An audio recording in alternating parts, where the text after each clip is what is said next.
Napangasawa ko ang isa sa pinakamayayamang pamilya sa lungsod. At sa mismong ikalawang araw, ginising ako ng isang katulong para magwalis ng sahig. Kailan pa kailangan ng isang makapangyarihang angkan na mag-utos sa manugang nilang lalaki na gumawa ng mga gawaing bahay? Isa ba itong uri ng pagpapakita ng kapangyarihan mula pa lang sa simula? O sadyang pinapahirapan ng isang katulong ang amo niya para sa kapakanan ng kanyang pinaglilingkuran? Pero nang buksan ko ang pinto, natigilan ako. Ang buong sahig ay natatakpan ng mga bank card. Inihanda na pala ito ni Madam Sterling. Ayokong mahuli ang tamang pagkakataon kaya agad akong pumunta para sunduin ka. Dahil mukhang nalilito pa rin ako, nagpatuloy siya.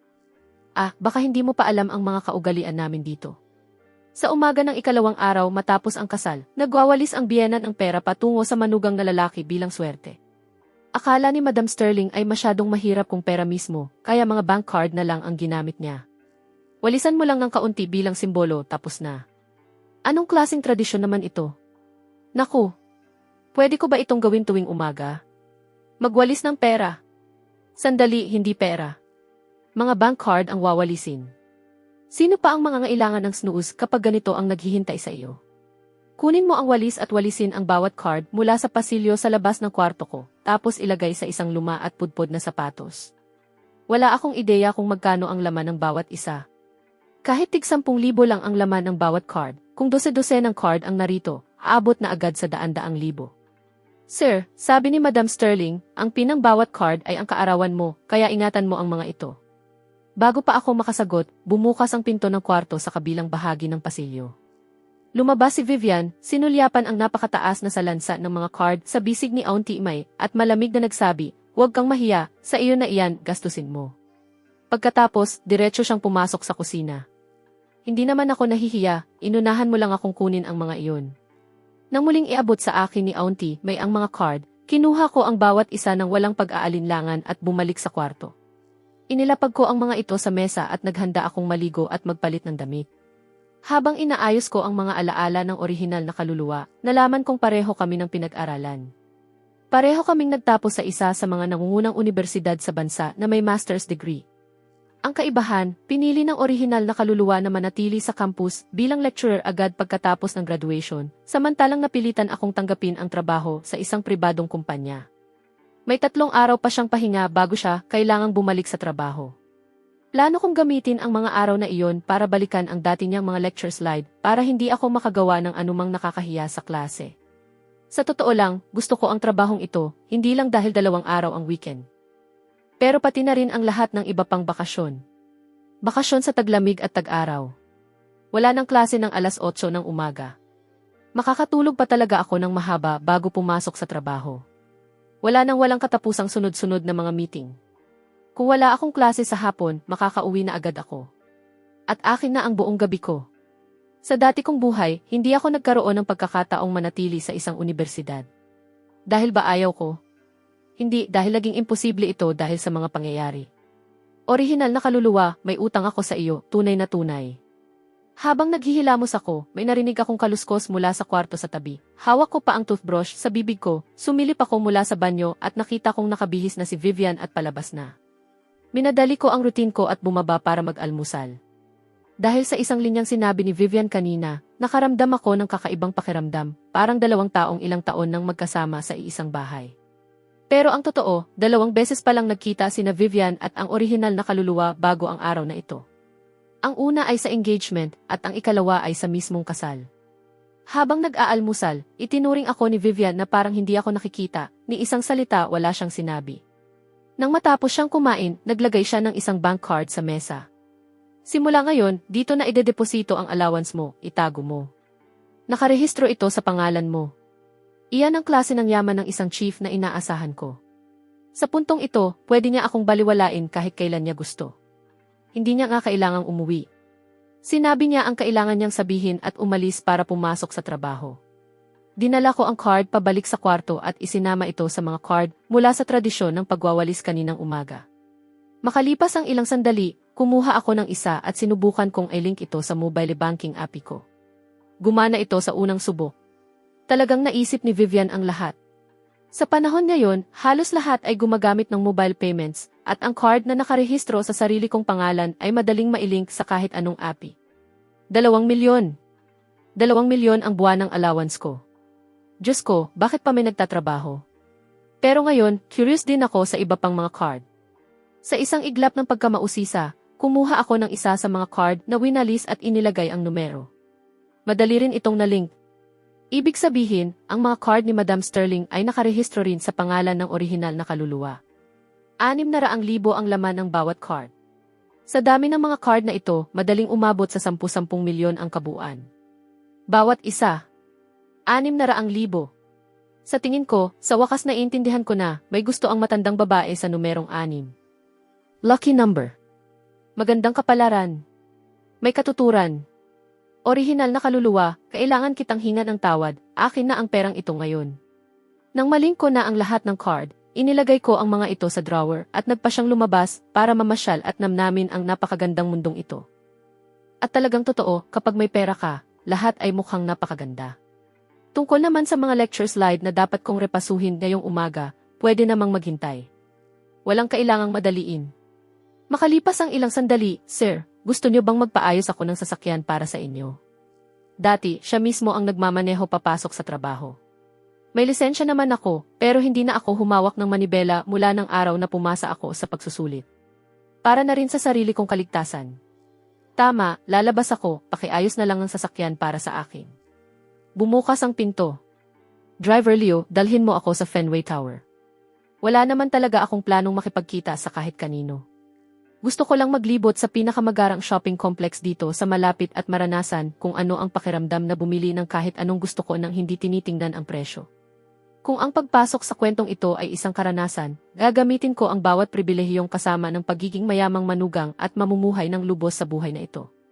Sir, pagmamay-ari ng pamilya natin ang mall na ito. Ipapaalam ko ba sa kanila na darating kayo? Hindi na, mamamasyal lang ako. 28 palapag ang buong tower. Mula sa 8 palapag pataas, inuupahan ang mga lugar ng iba't ibang kumpanya bilang mga opisina. Ang 7 palapag pababa ay ang shopping mall na may 2 underground na palapag para sa paradahan. Punong-puno ng mga luxury boutique ang unang hanggang 7 palapag, pati supermarket, tindahan ng mga gamit para sa sanggol, indoor playground, mga restaurant, bookstore, sinehan, give, mga tindahan ng damit at cat cave. Talagang ramdam sa buong lugar ang karangyaan. Napansin ko ang isang car dealership at papasok na sana ako nang mailumapit na mag-asawa. Professor Marsh, ano ang ginagawa mo rito? Mabilis kong binalikan sa isip ang mga alaala. Katrabaho ito ng orihinal na kaluluwa. Garrett ang pangalan niya. Manganganak na ang asawa niya pagkalipas lamang ng mahigit 1 buwan. Magkasama sila ng opisina sa universidad kahit bihira namang pumasok si Garrett. Kadalasan ako lang ang naroon. Kaya natural lang na isipin ni Garrett na sinasamantala ko ang espasyong iyon. Medyo kakaiba ang tanong niya para sa akin. Saan pa ba ako pupunta? Hindi ba naka-wedding leave ka? Akala ko umuwi ka para magpakasal at wala ka namang inimbitahang mga katrabaho sa kasal. Sinasabi ng mga tao na baka hindi mo gustong ipakita ang asawa mo, kaya mo itinago ang kasal. Nagtataka tuloy ang lahat. Ano ba talaga ang hitsura niya? Maiintindihan ko naman. Hindi kailanman ikinuwento ng orihinal na kaluluwa ang personal niyang buhay sa mga katrabaho niya. Walang nakakaalam kung sino ang mapapangasawa niya. Para sa kanya, sarili niyang negosyo iyon. At sa totoo lang, kung sinabi niyang si Vivian Sterling ang asawa niya, wala rin namang maniniwala sa kanya. Tahimik lang namuhay ang orihinal na kaluluwa, kaya inakala ng lahat na galing siya sa isang ordinaryong pamilya, pero ang totoo, ang sarili niyang pamilya ay isa sa mga pinakaprestihiyosong angkan sa Seaside City. Lahat ng bisita sa kasal ay mga kilalang tao mula sa mundo ng negosyo o ng elite na lipunan. Simple lang ang dahilan kung bakit hindi siya nag-imbita ng mga katrabaho. 2 linggo pa lang siyang nagtatrabaho. Hindi pa niya talaga kilala ang kahit sino. May ilang administrador ng paaralan na dumalo rin naman. Taga-Capital City ako. Hindi ako umuwi sa amin. Oh, bakit hindi mo kasama ang asawa mo? Hindi ba karaniwang may wedding leave ang mga mag-asawa? Paano siya nakabalik agad sa trabaho? Malinaw na hindi maayos ang pagpapatakbo ng kumpanyang iyon. Hindi man lang siya mabigyan ng wedding leave. Noong ikinasal ako, bukod sa 3 araw na pahinga, gumamit pa ako ng dagdag na annual leave at nag-honeymoon kami sa Bali. Huwag mong sabihing hindi rin kayo mag-honeymoon. Tingnan mo naman ang sarili mo. Hindi ka rin naman pangit. Nakakahinayang lang dahil sa pera. Hindi ka dapat narito ngayon. Dapat nasa isang magandang lugar ka kasama ang bago mong asawa. Kitang-kita ko kung ano ang ginagawa niya, nangingialam sa buhay ng iba para lang makaramdam na mas magaling siya kapag ikinumpara ang sarili niya sa iba. Sa totoo lang, kailangan talaga niyang pumasok ngayon. May binanggit siyang international business meeting kaninang umaga, isang deal na nagkakahalaga ng 10-10 milyon ang nakataya.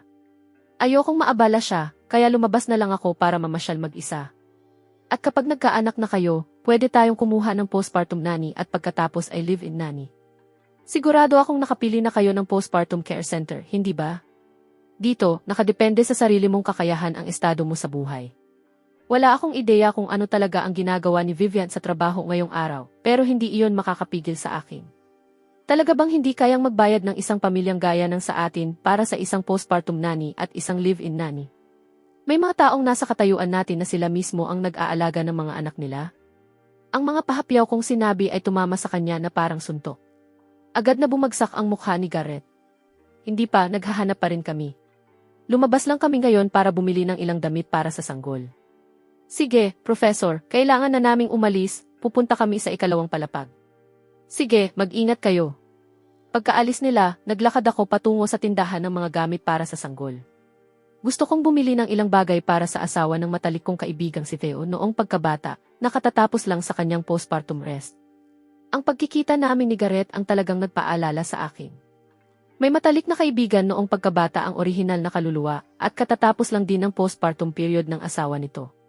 Sa hindi ko inaasahan, muli kong nakita si Garrett at ang asawa niya sa loob ng tindahan ng mga gamit para sa sanggol. Nagkunwari akong hindi sila napansin at nagpatuloy sa pamimili.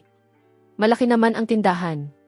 Diretso akong pumunta sa ibang seksyon para hindi na kami muling mag-cruise ang landas. Wala akong gana sa iba pang pasaring na maihalong pagpaparinig. Sa huli, mahigit 100,000 ang nagastos ko sa tindahan ng mga gamit para sa sanggol at iniwan ko ang address ng bahay ni Theo para sa delivery. Pagkatapos, pumunta ako sa jewelry shop. Para sa orihinal na kaluluwa, dahil lumaki siyang napapaligiran ng mga mamahaling regalong galing sa mga kamag-anak, malamang hindi na naging espesyal sa kanya ang gintong alahas. Pero iba ako. Hindi ko kailanman naisip na magkakaroon ako ng ganitong kalayaang pinansyal para tumayo sa harap ng isang gold display case at basta pumili ng kahit anong gusto ko. Kaya pumili ako ng gintong lock locket para sa anak ni Theo, at pagkatapos ay pumili rin ako ng gintong pulseras para sa sarili ko. Tungkol naman sa mga damit, hindi na ako nag-abala. Sobra-sobra na ang mga damit sa wardrobe sa bahay. Mamaya ko na iyon aasikasuhin. Nakapag-uwi ako bago mag-alas 12.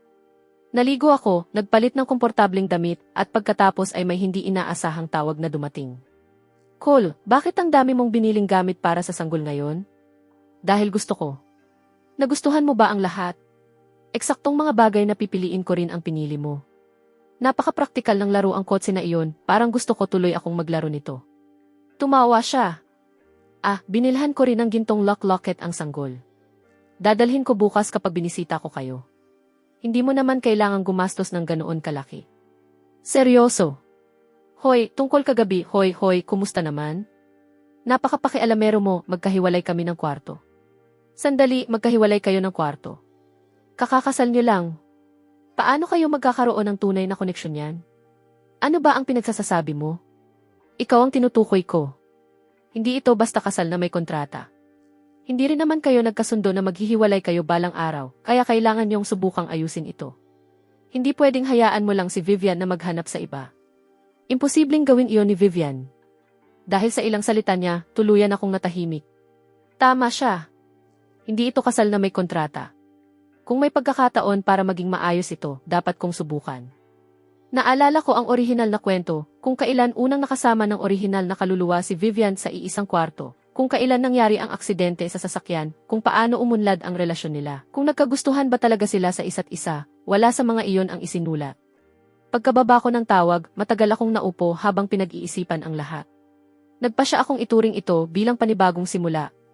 Dahan-dahan lang ako at susundin ko kung ano ang sa tingin kong tama. Nang hapong iyon, dinala ko ang mga libro at laptop ko sa study. Napansin kong bukod sa lugar na ginagamit ni Vivian sa trabaho, may isa pang seksyon na mukhang bagong inayos. Sir, bawat palapag ng bahay ay may study.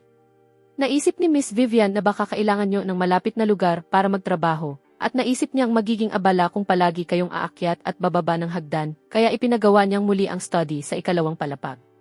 Karaniwan siyang nagtatrabaho sa kanyang bahagi at sa inyo naman ang kabilang kalahati.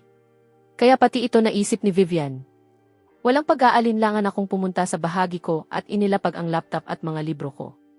Nagdala si Auntie May ng isang baso ng juice at tahimik na lumabas. Iniwan niya akong mag-isa sa study para magtrabaho. Binalikan ko ang kaalaman sa akademya ng orihinal na si Sol. Sapat itong kahawig ng kaalaman ko kaya wala akong naramdamang bago. Tutal, nakakuha naman ako ng scholarship mula umpisa hanggang matapos ang universidad. Pagtuturo sa mga first-year student. Kaya ko iyan. 2 buwan pa lang mula nang makuha ko ang master's degree ko at 2 linggo pa lang akong nagtatrabaho.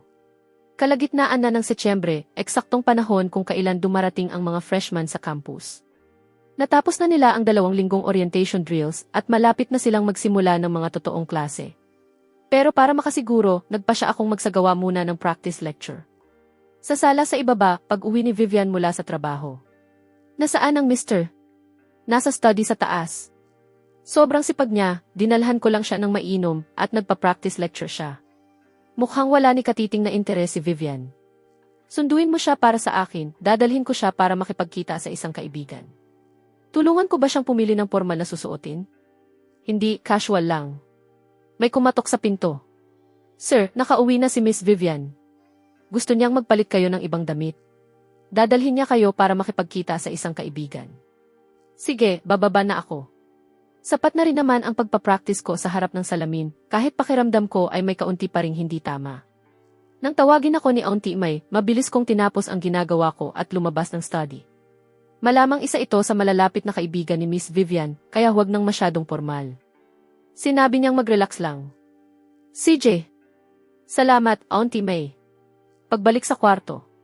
Mainit pa rin sa capital city kahit kalagitnaan na ng Setyembre. Nang marinig niyang bumababa ako, nagsalita si Vivian. May kaibigan kaming abogado na hindi nakapunta sa kasal kahapon. May nangyari kaya hindi siya nakapunta, kaya ngayong araw, ililibre ko sila ng hapunan. Gusto kitang isama. Sige, wala rin naman akong ibang gagawin. Tara na. Gusto ko ring makilala ang iba pa niyang mga kaibigan at pamilya. Kailangan kong malaman kung sino ang malapit sa kanya at kung sino ang hindi. Baka makatulong iyon para mas maging alerto ako tungkol sa aksidente sa sasakyan. Buong araw ka bang nasa bahay? Hindi, pumunta ako sa Fenway Tower kaninang umaga. Bumili ako ng ilang gamit para sa anak ng matalik kong kaibigan noong pagkabata. Mabilis na huminto ang sasakyan sa isang tahimik at tagong eskinita. May kahoy na karatula sa harap na may nakasulat na Hearthstone. Isa itong home-style restaurant, taga Seaside City ang may-ari, at talagang authentic ang luto. Malamang magugustuhan mo ito. Bumaba na tayo. Nasa loob na sila. Sila. Ilang tao ang makakasama natin? 2, mag-asawa sila. Kapag nakita mo sila, sa tingin ko makikilala mo sila. Mag-asawang makikilala ko. Halika, makikita mo rin. Sila ang mag-asawang Layton, isang napakasikat na mag-asawa online. Ang shared account nila na The Layton Couple ay may mahigit 20 milyong followers sa lahat ng platform. Si Vera ang babae, isang abogado na ginagamit ang platform niya para ipaliwanag ang mga legal na kaalaman sa ordinaryong tao, talakayin ang mga totoong kaso, at magbigay ng libreng legal na gabay sa mga nangangailangan. Si Rex naman ang lalaki. Dati siyang certified public accountant, pero ngayon, full-time stay-at-home dad na siya. Bukod sa pag-aalaga sa mga anak nila, kinukunan niya ng video ang pang-araw-araw nilang buhay bilang pamilya at nagla-livestream selling. Ayos, ayos. Nag-scroll ako ng mga short video habang nag-aaral ako kaninang hapon. Hayaan mong ipakilala kita. Ito ang asawa kong si Colton. Sa tingin ko, hindi ko na kailangang ipakilala kayong dalawa sa kanya. Nagtawanan ang lahat. Hey! Hi, nakakatuwang makilala kayo. Pakiramdam ko, kilala ko na kayong dalawa. Matagal-tagal ko nang sinusubaybayan ang account ninyo. Talaga? Naku, napakabait mo naman. Muli na namang nagtawanan ang lahat. Kahapon, noong kasal ninyo, nasa korte si Vera at may ipinagtatanggol na kaso at kinailangan ko namang pumunta sa River City. Nagkasakit ang lolo ko, kaya pareho kaming hindi nakapunta, pero ang sabi ng ibang bisita, napakagwapo raw ni Colton. Ngayong nakikita ko na siya ng personal, masasabi kong tama sila. Vivian, napakaswerte mo, hindi ba? Said, napakaswerte ko. May kung anong tumama sa dibdib ko nang marinig iyon. Ngayon lang ako nakitang bahagyang namula ang mukha niya. Sige, umorder na kayo, tingnan niyo kung may iba pa kayong gusto. May tumunog na notification. Kung may bagong karelasyon o bagong kasal, idagdag niyo ang partner niyo sa group chat. Isasama namin sila. Paminsan-minsan, nagkikita-kita kami, naghahiking, nagkakamping, ganoon. Idadagdag kita sa group. Dapat magsama-sama tayong lahat minsan. Pagbalik sa sasakyan matapos kaming magpaalam. Mukhang madalas magbiyahe ang dalawang iyon at alam nila ang lahat ng pinakamagagandang puntahan. Kung hindi mo alam kung saan pupunta para sa honeymoon, pwede mong tanungin si Rex ng mga suggestion. O kung may lugar ka nang naiisip, sabihin mo lang sa akin. Honeymoon? Akala ko kung ano na ang naririnig ko. Paano napunta sa honeymoon ang usapan natin? At saka, magha-honeymoon nga ba talaga tayo? Hindi ba mauwi lang tayo sa awkward na pagtitinginan buong panahon? Well, inayos na iyon ni Mom. Nakausap ko na ang administrasyon ng universidad mo at inayos ko ang isang buwang leave para sa iyo. Hindi ko lang nasabi sa iyo. Naku, talagang pangarap na biyenan ang babaeng iyon. Hindi ako makapagsalita. Napakaganda nito. Nang gabing iyon, sa sobrang saya dahil magkakaroon ako ng isang buong buwang pahinga, hindi ako makatulog. Kinabukasan, 11:00 na ng umaga nang tuluyan akong magising. Naghilamos ako, nagsuot ng malinis na damit at nagpasundo kay Driver Leo para dumiretso sa bahay ni Deo. Tinawag ako para sa isang biglaang business trip. Babalik ako bukas. Gamitin mo ang 2 araw na ito para mag-empake. Bukas ng hapon ang flight natin papuntang Harbor City.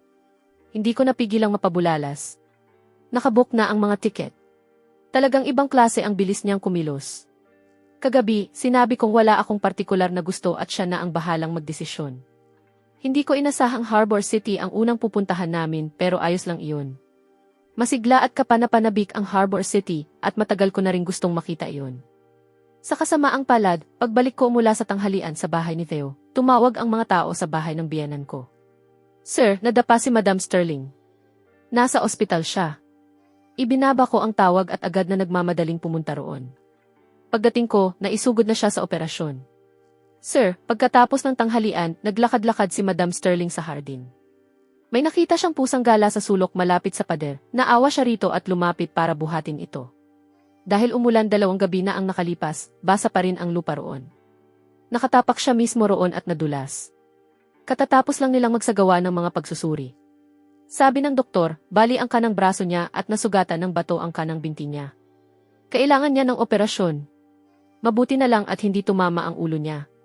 Salamat sa Diyos, wala nang ibang malubhang na sugatan. Kung hindi ko alam kung paano ko haharapin si Miss Vivian. Kahit marinig ko palang iyon, napapangiwi na ako. Hindi na siya bata at mag-isa siya sa likod na hardin ng estate. Isang pagkadulas lang, nabali na ang braso niya. Siguradong matindi ang sakit na dinanas niya. Dapat mas maingat ang mga tauhan sa isang bahay na ganito. Hindi ako makapaniwalang hinayaan nilang mangyari ito. Samantala, ang biyenan kong lalaki na mahilig maglakbay ay nasa kung saan man sa kabilang bahagi ng Atlantic at wala rin si Uncle Morton dahil may business trip siya. Para maipaalam sa kanya, kailangan pang hintayin ang flight ng hapon para makabalik siya. Bilang unang miyembro ng pamilya na dumating sa lugar, pakiramdam ko kailangan kong panagutin ang mga tauhan. Ganoon na lang siya nadapa. Gaano katindi ang sakit na nararamdaman niya? Bakit walang pumunta para tulungan siyang kunin ang pusa? Ang isang pamilyang may ganitong katayuan ay may buong pangkat ng mga tauhan para lang mag-asikaso ng bakuran. Nasaan ang lahat? At paano nga ba nakapasok ang pusang gala sa hardin noong una? Bakit hindi nilinis ang naipong tubig sa sulok na iyon? Palagi siyang may kasama. Pero ngayong araw, nang pumunta si Madam Sterling sa hardin, biglang sumama ang tiyan ng katulong na kasama niya at sandali itong umalis. Nasa kalagitnaan ako ng meeting kasama ang mga tauhan. Nakarinig na ako ng morning briefing, weekly review, end-of-month meeting. Hindi ko alam na nagmi-meeting din pala ang mga tauhan ng bahay pagkatapos ng tanghalian at hindi ko pa kailanman nakitang nagpatawag ng ganitong meeting si Steward Song. Dahil binanggit ni Second Madam na malapit na ang kaarawan ni Madam Sterling. Hiniling niya sa amin na lihim na maghanda ng birthday banquet bilang sorpresa, kaya naisip kong gamitin ang oras habang magpapahinga sa hapon si Madam Sterling para i-brief ang lahat. Second Madam? Tita iyon ni Vivian sa pamamagitan ng kasal. Sa background ng kwento, sinasabing gumamit siya ng mga patagong paraan para makapasok sa pamilyang Sterling at hindi siya kailanman tunay na tinanggap ng pamilya pagkatapos. Pero nang maging bagong heir ang anak niya, malaki ang itinaas ng katayuan niya. Maayos ba talaga ang relasyon niya kay Madam Sterling? Kung ganoon, bakit siya lihim na naghahanda ng birthday banquet? Pero malinaw dapat ang mga prioridad. Pangunahing responsibilidad ninyo sa bahay na ito ang alagaan si Madam Sterling. Ang lahat ng iba pa ay dapat ipaubaya sa mga taong nararapat na gumawa nito. Kulang ba ang pamilyang ito sa kakayahang kumuha ng mga espesyalista? Pero sabi ni Second Madam, bakit siya lang ang pinakikinggan ninyo? Dahil lang sinabi ni Second Madam, tama na agad iyon? Dahil sa 3 salitang iyon sa operasyon, hindi ako mapakali habang naghihintay. Akala ko, dahil wala rito si Miss Vivian, hindi makikialam ang mister, kaya hindi ko na pinag-isipan ng mabuti. Mukhang galit na galit siya. Baka malagay sa alanganin ang trabaho ko. Talagang siya ang manugang na mismong pinili ni Madam Sterling. Tunay ang pag-aalala niya para sa kanya. Dahil sa mga sinabi ko, napilitan si Steward Song nang umiti ng pilit. Mabuti naman ang intensyon namin. Akala namin para iyon sa kapakanan ni Madam Sterling. Kaya sinunod namin ang sinabi ni Second Madam nang hindi na pinag-isipan. Hindi namin inasahang hahantong sa ganito. Napakalaking pagkakataon naman ito, hindi ba? Pagkakataon? Walang ganitong uri ng pagkakataon lang. Sa kwento, ang pinsan ni Vivian, ang mismong anak ni Second Madam, ang kalaunang naging bagong heir. Sa sandaling mangyari iyon, tataas din ang posisyon ni Second Madam. Habang lalo ko itong iniisip, lalo kong pinaghihinalaang may kinalaman si Second Madam sa aksidente sa sasakyan.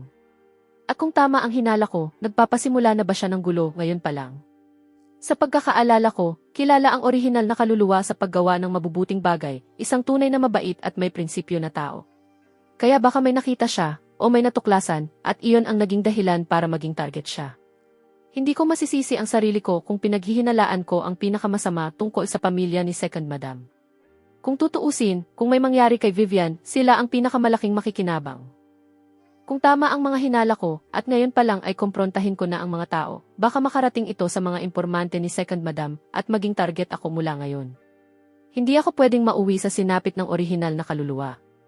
Hindi ko pwedeng ipakita ang mga hawak ko. CJ, mag-ingat na lang kayo mula ngayon.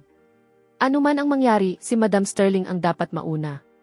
May kailangang palaging kasama niya, at dapat laging malinis at walang sagabal ang bawat sulok ng hardin. Nangyari na ang nangyari. Ang magagawa ko na lang ngayon ay maghintay sa labas ng operating room. Tinawagan na ni Steward Fane si Miss Vivian. Paparating na siya. Parang isang buong kawalang hanggan ang lumipas, pero sa wakas, inilabas na si Madam Sterling mula sa operating room. Dating kaklase ni Vivian ang lead surgeon, kaya syempre, kilala niya ako. Mr. Marsh, huwag kayong mag-alala, naging maayos ang operasyon, bali lang iyon, naglagay kami ng 3 pin. Marami ng pinagdaanan si Madam Sterling at kailangan niya ng maraming pahinga mula ngayon. Matatagalan ang maayos na paggaling niya. Salamat, Dr. Pierce, titingnan ko siya. Sa loob ng kwarto, lumapit ako sa tabi ng kama, wala pa rin siyang malay at may swero na nakakabit sa kamay niya.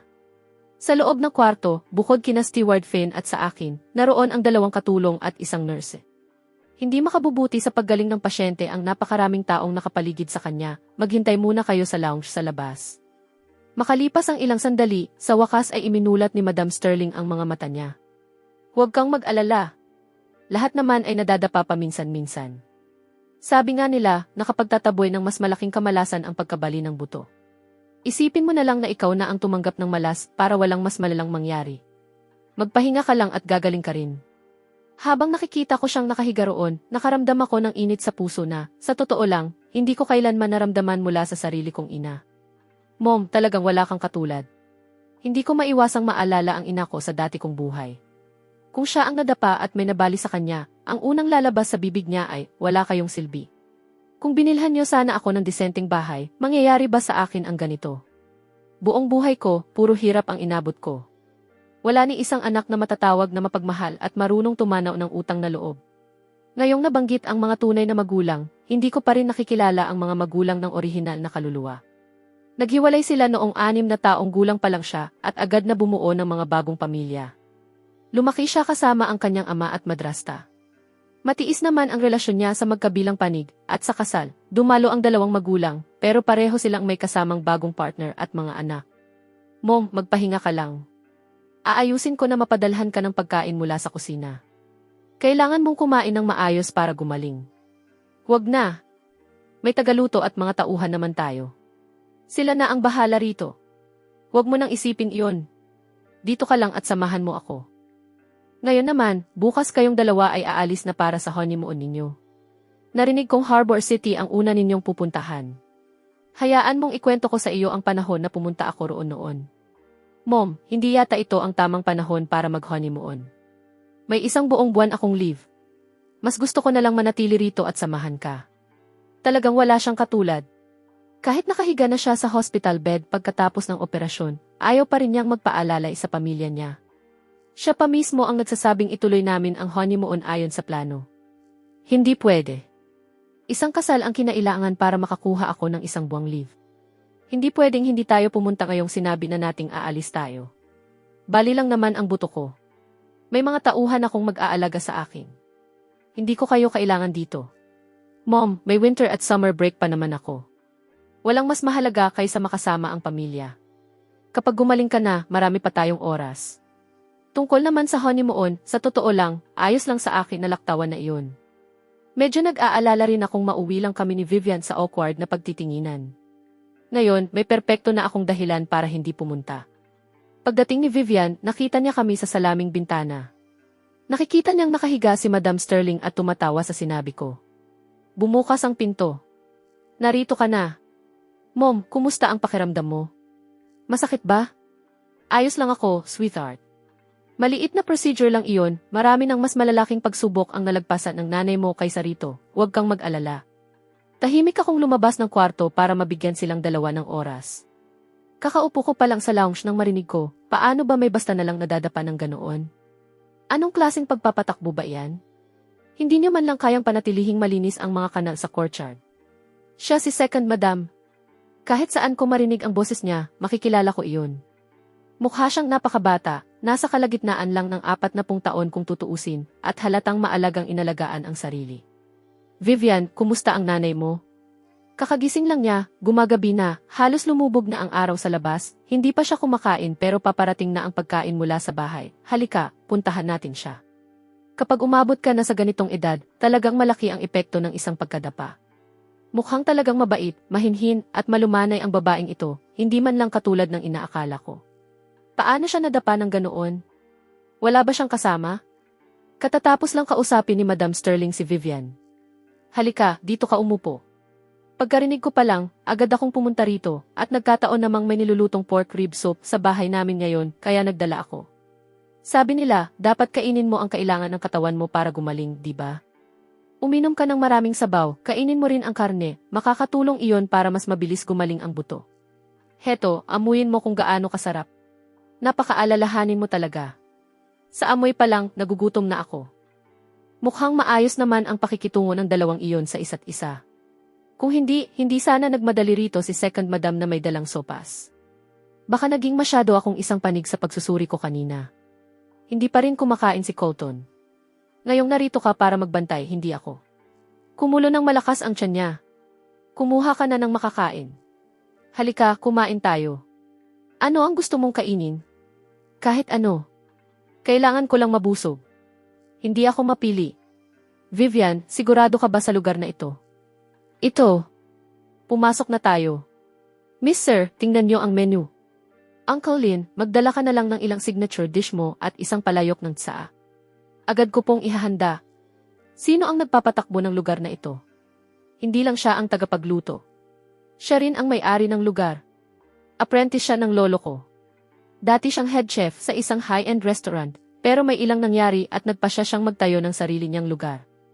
Kalahati ng puhunan ay galing sa lolo ko. Oh, chef pala ang lolo mo. Parang may kwento dyan. Mukhang simple ang restaurant mula sa labas, pero ibang-iba ang ipinapakita ng dekorasyon at mga presyo sa loob. Tama, chef ang lolo ko.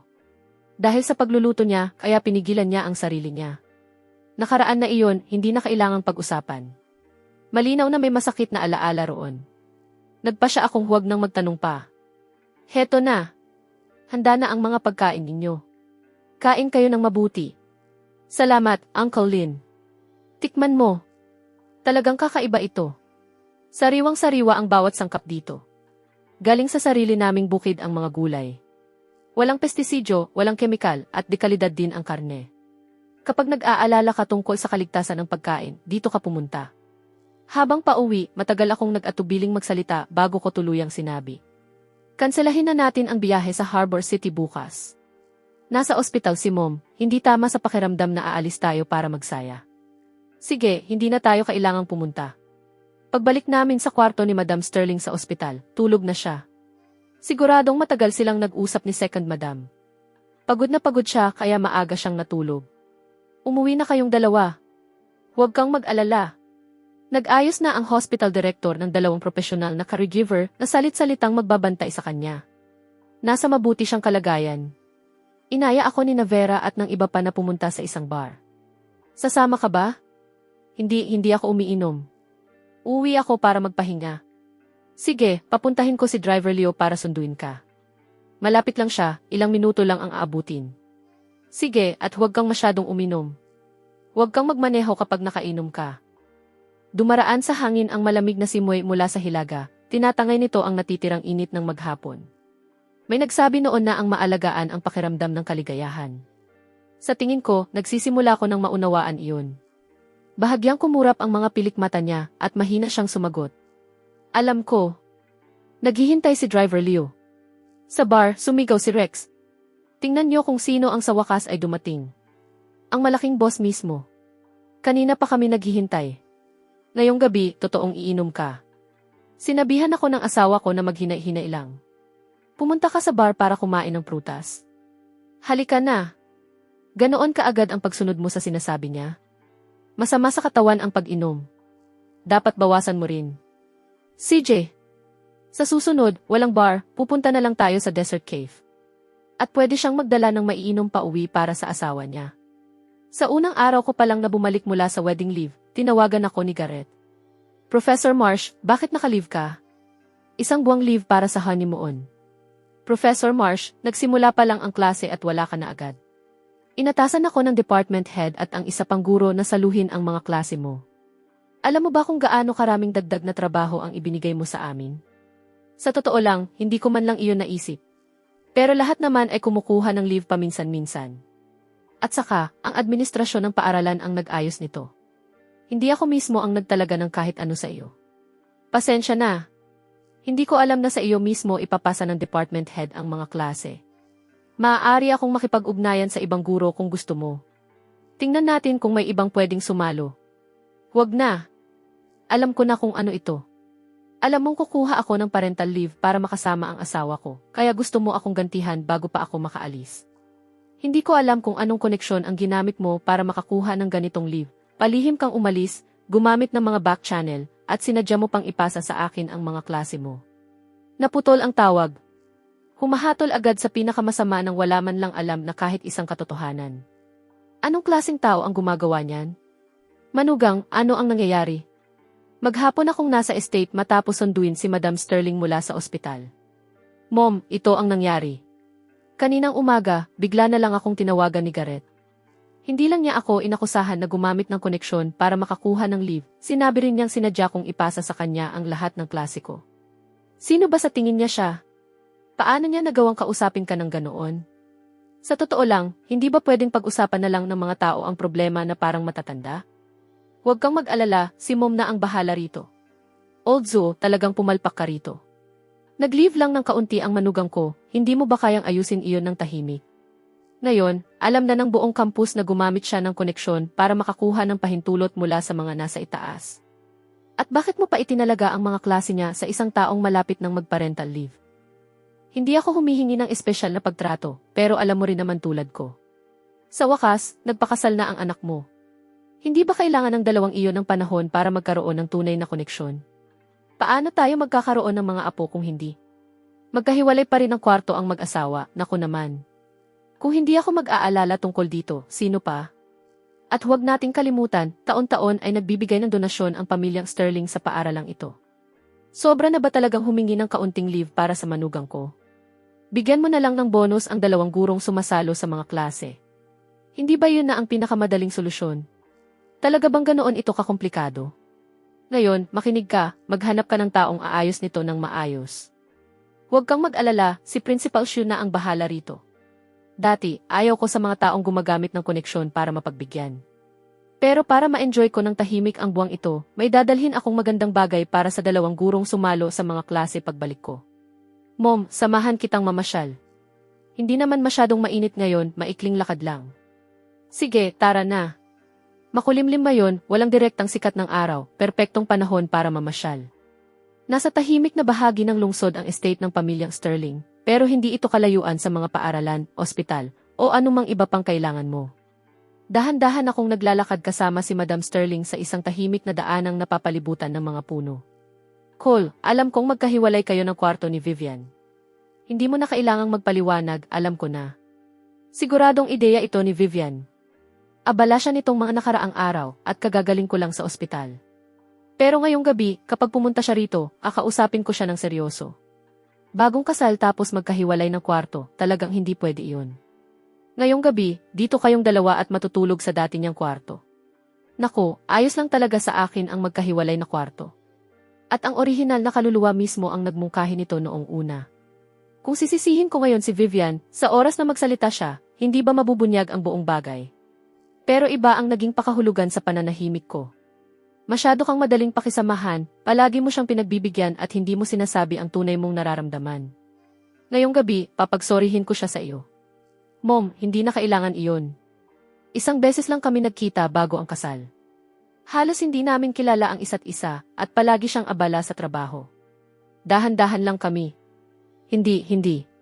Wala namang ginawang masama si Vivian. Baka hindi kayo nagmamadali pero ako, nagmamadali ako. Tingnan mo ang tatay mo at ako. Habang tumatanda ka, lalo mong gustong makita na maayos na ang buhay ng mga anak mo, may mga apo kang nakapaligid sa iyo at ang tatay mo. Kung may apo siyang karga, hindi siya palaging aalis para maglakbay. Tumatanda na lang talaga kami, iyon lang ang dahilan kung bakit kami nagmamadali. Palagi naming sinikap na maging makatuwirang mga magulang, ang gusto lang naman namin ay maging masaya ang anak namin. Pero habang tumatanda kami, lalo naming nararamdaman na may mga bagay pang hindi natatapos, may pakiramdam na parang may isang bagay na hindi pa nagagawa.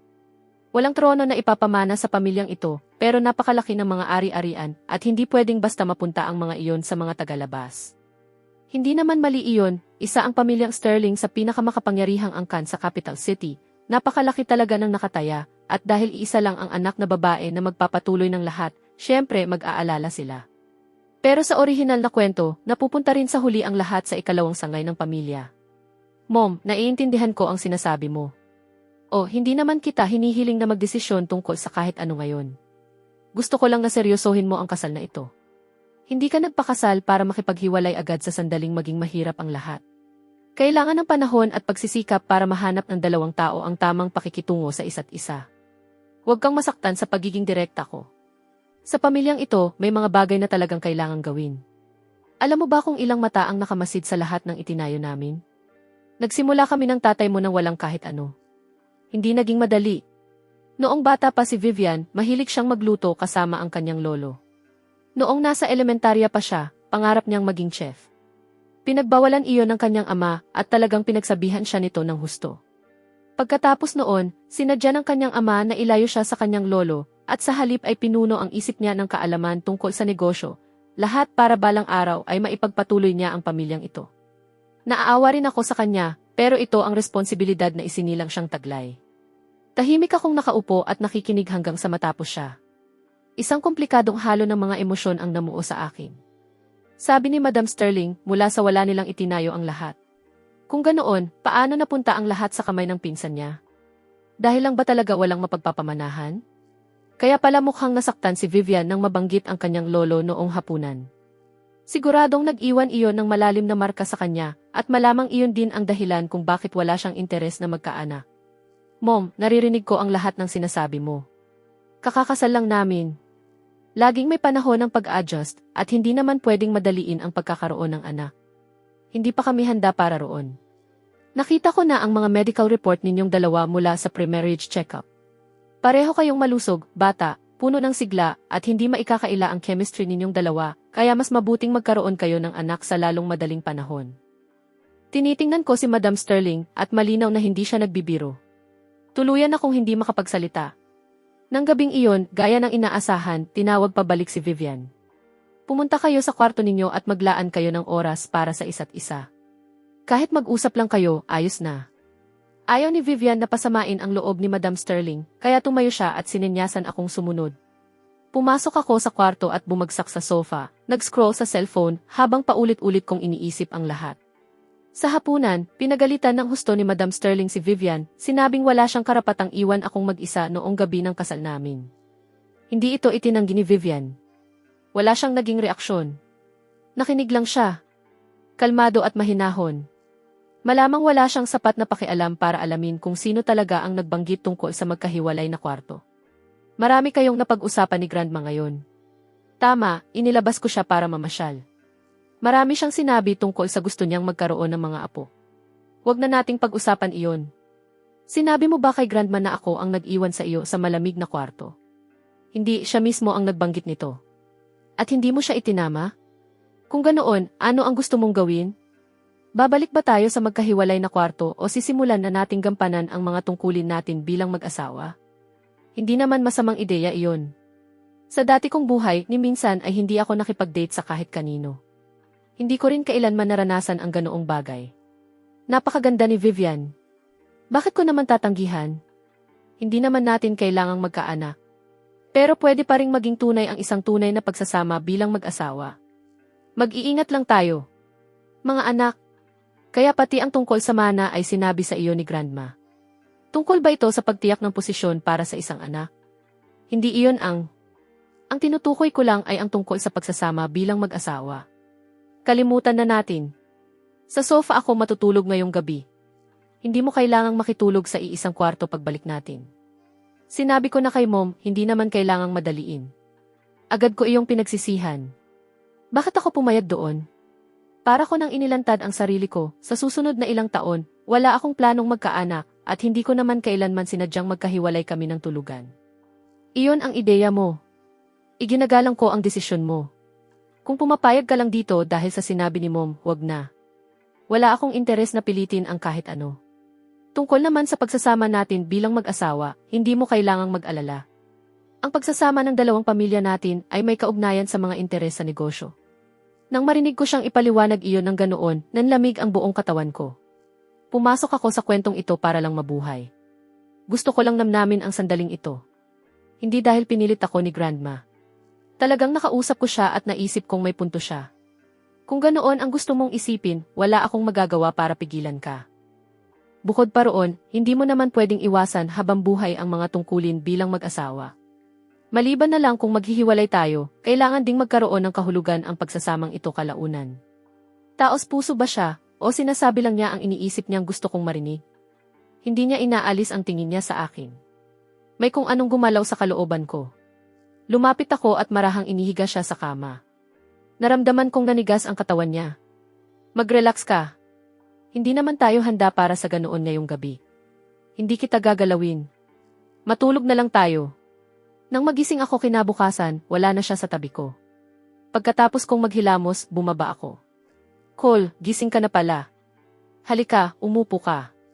Nakatulog ka ba ng maayos? Sobrang ayos nga. Sabado ngayon, wala kayong trabaho pareho. Bakit hindi kayong mag-date? May magandang pasyalan na pagmamay-ari ng pamilya. Isama ka ni Vivian. CJ. Tumatanda na si Madam Sterling at kung ikatutuwa niya ito, hindi ako makikipagtalo. Akala ko walang makakapilit kay Vivian na gawin ang ayaw niya, pero talagang napakamapagmahal niya sa kanyang ina. Napaisip akong naiinggit ako sa ganoong klaseng samahan. Sumandal ako sa bintana ng sasakyan habang pinapanood ang lungsod na mabilis na lumalampas at napalalim sa aking pag-iisip. Mula nang mapunta ako sa mundong ito, isang mensahe lang ang ipinadala ng mga magulang ng orihinal na kaluluwa noong araw pagkatapos ng kasal. Napakalayo mo, hindi mo na kailangang dalhin pa rito ang bago mong asawa. Pagkatapos noon, wala na. Sa kaibuturan ko, hinahangad ko ang init ng isang pamilya. Pero maagang naghiwalay ang mga magulang ng orihinal na kaluluwa at halos mag-isa siyang lumaki.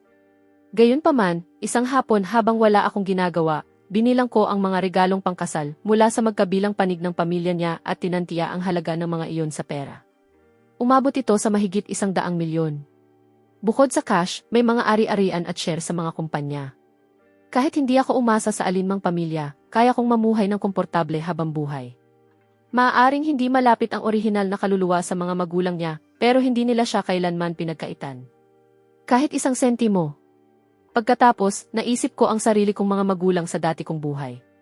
Wala silang itinulong, hindi man lang nila binayaran ang pag-aaral ko sa kolehiyo. Ako mismo ang sumagot sa bawat bayarin sa tuition sa pamamagitan ng pagtatrabaho ng part-time, at nang magkaroon ako ng trabaho, nagpapadala pa rin ako ng pera sa bahay. Hindi ko namalayan na nakapasok na pala ang sasakyan sa parking lot ng resort. Ano ang iniisip mo? Nandito na tayo. Tara na. Bahagya kong tinapik ang sarili kong pisngi. Bakit ba ako laging napapaisip sa lahat ng iyon? Maganda ang buhay ko ngayon. Dapat akong magpasalamat. Pagkababa ko, nakita ko ang hanay ng malalaking puno ng camphor. Huminto ako sandali para kumuha ng litrato. Samantala, nakapunta na si Vivian sa ticket booth at may sinasabi sa staff. Wala akong ideya kung ano.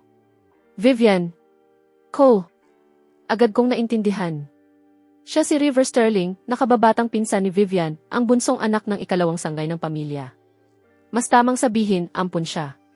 Nabanggit iyon sa kwento. Noong 6 na taong gulang si River, dumanas ng matinding pagkawala ang tunay niyang pamilya. Kinuha siya ni Second Madam at naging paborito siya ng buong pamilya. Bilang bunso, mabait at kaibig-ibig, minahal siya ng mga nakatatandang henerasyon at lubos na pinagbigyan ng mga kapatid niya. Kumusta naman ang trabaho? Busy ka ba? Maganda, katatapos lang ng summer rush.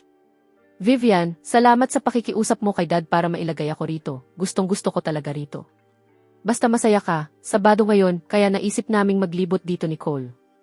Ayos, ako na ang maglilibot sa inyo. Wala rin naman akong ginagawa ngayon. Dapat mas madalas kayong lumabas ng ganito, mamasyal lang kayo at mag-enjoy. Sa totoo lang, kinailangan pang hikayatin kami ni Madam Sterling. Kung kami lang, malamang hindi talaga kami lalabas. Umupo kami sa likod ng golf cart at nakinig kay River habang nagkukwento siya habang naglilibot kami. Napakaganda ng tanawin sa daan at may mga itinalagang lugar na may mga nakalatag na tent para sa mga bisitang nagpipiknik. Vivian, Cole, gusto niyo bang magpalipas ng gabi rito? Talagang espesyal ang mga treehouse dito. Sa dapit-hapon, napakaganda ng paglubog ng araw at sa gabi, makikita ang mga bituin at alitaptap. Talaga? Pwede ba talaga kaming magpalipas ng gabi? Tumingin ako sa unahan at naroon nga, isang kahoy na treehouse. Aakyatin mo ito gamit ang hagdan at saka kabababa gamit ang slide. May swing pa. May malawak na bintana ang treehouse na tanaw ang paligid, at may nakasabit na hanay ng magagandang wind chime sa itaas nito. Ang ideya na talagang magpapalipas kami ng gabi roon. Halos hindi ko maisip kung gaano ako kasaya roon. Siyempre pwede. Pagmamay-ari ito ng pamilya namin. Pumili si Cole kung alin ang gusto niya. Ikaw na ang bahala. Dito tayo magpapalipas ng gabi. Ayos na. Araw-araw pumupunta rito ang housekeeping team. May magpapadala ako agad ng ilang dagdag na gamit sa taas. Natapos siyang magsalita sabay kindat sa akin. Talagang may ibang ibig sabihin ang kindat na iyon. Naglibot pa kami sa ilang lugar sa resort bago pumunta sa restaurant para mananghalian. Vivian, Cole, may meeting ako ngayong hapon. Hindi ko kayo masasamahan pero naipahanda ko na ang treehouse. Pwede muna kayong magpahinga roon at mamasyal ulit pagkatapos. Gawin mo ang kailangan mong gawin. Kami na lang ang maglilibot. Sumunod sa akin si Vivian, bahagyang nakangiti habang pinapanood akong malalim na nag-iisip. Pare-pareho lang ang bawat araw niya habang lumalaki. Kumain, matulog, pumasok sa paaralan, o bumiyahe papunta sa isa na namang extracurricular na klase. Kung hindi naman, nasa opisina. Lagi niyang kinaiinggitan ang mga kaklaseng isinasama ng mga magulang sa mga biyahe. Kinaiinggitan niya ang mga nakakapanood ng scene o nakakapag-shopping kasama ang mga kaibigan pagkatapos ng klase. Halos wala siyang magandang alaala noong kabataan niya na matatawag niyang masayang alaala. Pagdating niya sa tamang edad, unti-unting ipinasa sa kanya ng kanyang ama ang kumpanya. Sa bawat bahaging ipinapasa sa kanya, lalo ring bumibigat ang responsibilidad sa kanyang balikat. Sa nakalipas na 2 taon lang, matapos siyang magkaroon ng 2 mahusay na katuwang, saka lang siya nakahanap ng kaunting oras para makahinga. Ang ganitong pamamasyal kasama ang pamilya, ngayon lang niya naranasan. Vivian, bilisan mo at buksan mo na ang pinto. Gusto kong makita ang loob.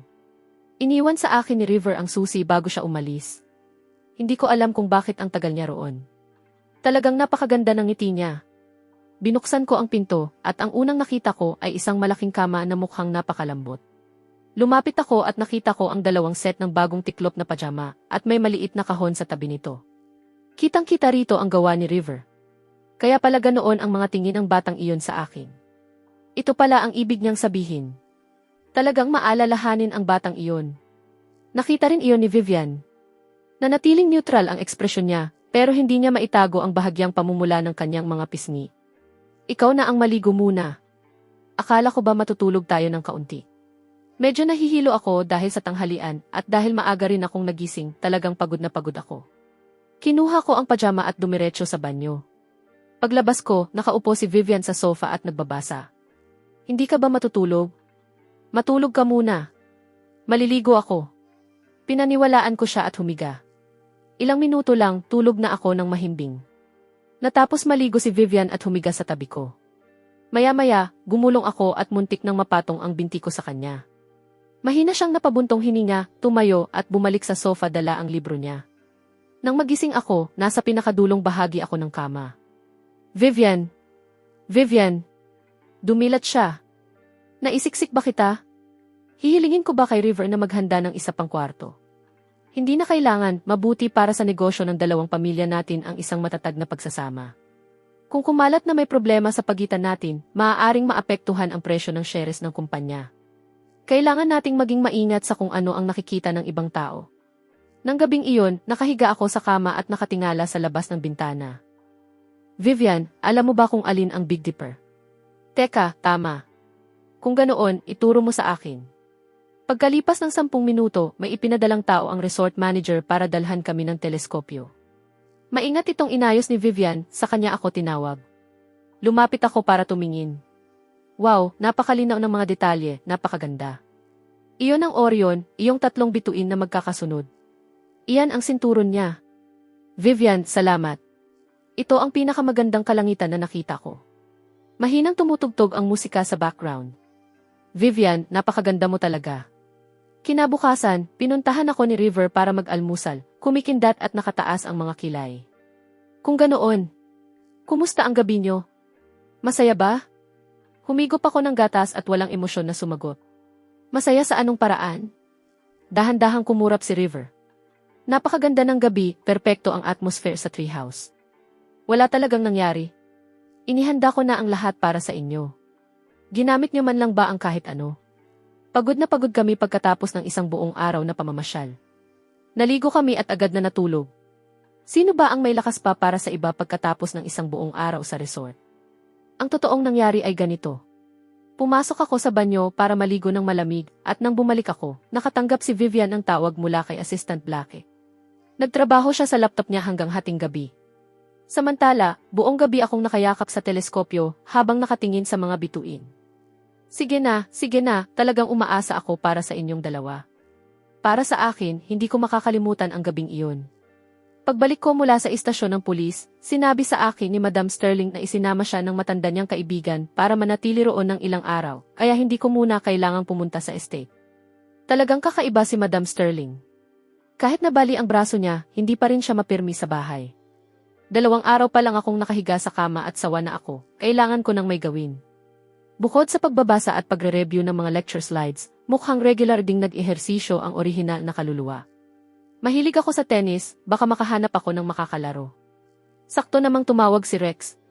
Cole, tulungan mo ako. Anong problema? Nasa paaralan ang bata. Nababagot na ako ng sobra. Kapag hindi ako makalabas ng bahay na ito, mabubulok na ako rito. Nakita ko yung post mo mula sa resort noong isang araw. Sobrang inggit ko, pero kapag weekend, nasa bahay ang bata at hindi ako makapunta kahit saan. Alam ko na. Walang totoong emergency, hindi lang mapakali. Gusto mo bang maglaro ng tennis? Tamang-tama. Parang may nag-abot sa iyo ng unan kapag kailangan mo. Tama, may court ako sa bahay. Tayo lang 2. Walang istorbo.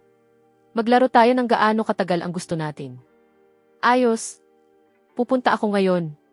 Sa isang tawag lang, ayos na ang court at ang makakalaro. Hindi kalayuan ang bahay ni Rex. Kalahating oras lang sakay ng kotse. Ipahatid ako kay Driver Leo.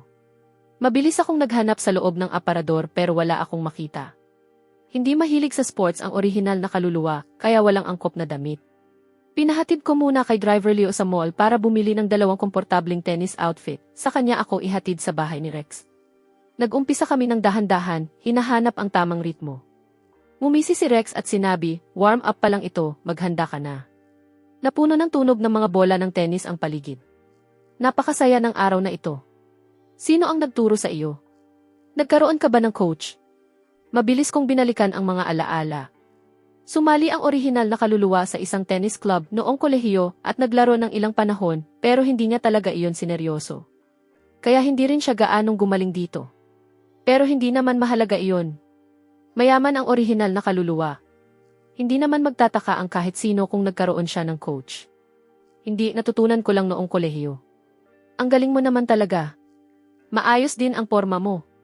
Ipapakita ko sa iyo mamaya ang mga kuha. Ang ganda mong tingnan sa court. Habang papunta ako roon, nagpadala sa akin ng mensahe si Rex. Cool, ayos lang ba sa iyo kung i-video ko at i-post? Pumayag ako ng walang pag-aalinlangan. Kaya mula nang pumasok ako, tuloy-tuloy na siyang nagvi-video. Nagpahinga kami, naligo, nagpalit ng damit at naupo sa sofa para panoorin ang video. Cool, mukha kang heartthrob sa kolehiyo. Pagkatapos, nagsimulang purihin ni Rex ang pangangatawan ko. Tingnan mo ang mga binti na iyon. Tingnan mo ang mga muscle na iyan. Iba talaga ang kabataan, at kapag may pera ka, makukuha mo ang kahit anong gusto mo, at napupunta talaga sa gift, swimming, at personal trainers ang libreng oras mo, kaya hindi nakapagtataka na ganyan ang katawan mo. Maganda rin naman ang katawan mo, Rex. Rex, kasing gwapo mo rin ako. Tingnan mo ang lakas na iyan, talagang panlalaki. Tumawa siya. Halika, ipapakita ko sa iyo kung ano talaga ang itsura ng panlalaking pangangatawan.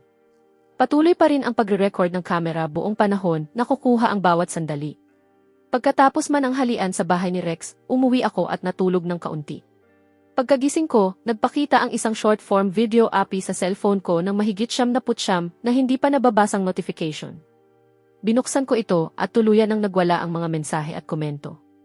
Inedit at ipinost ni Rex ang video pagkakaalis ko at tinag niya ang account ko, kaya ganito pala ang pakiramdam kapag may 10 milyong followers. Nag-viral ako. Hoy, gwapo, pwede bang makuha ang number mo? May isa pang nagpadala sa akin ng mensahe. Gwapo, mag-post ka pa ng mga pang-araw-araw mong ginagawa. Hayaan mong ma-enjoy namin ang tanawin. Grabe ang katawan mo.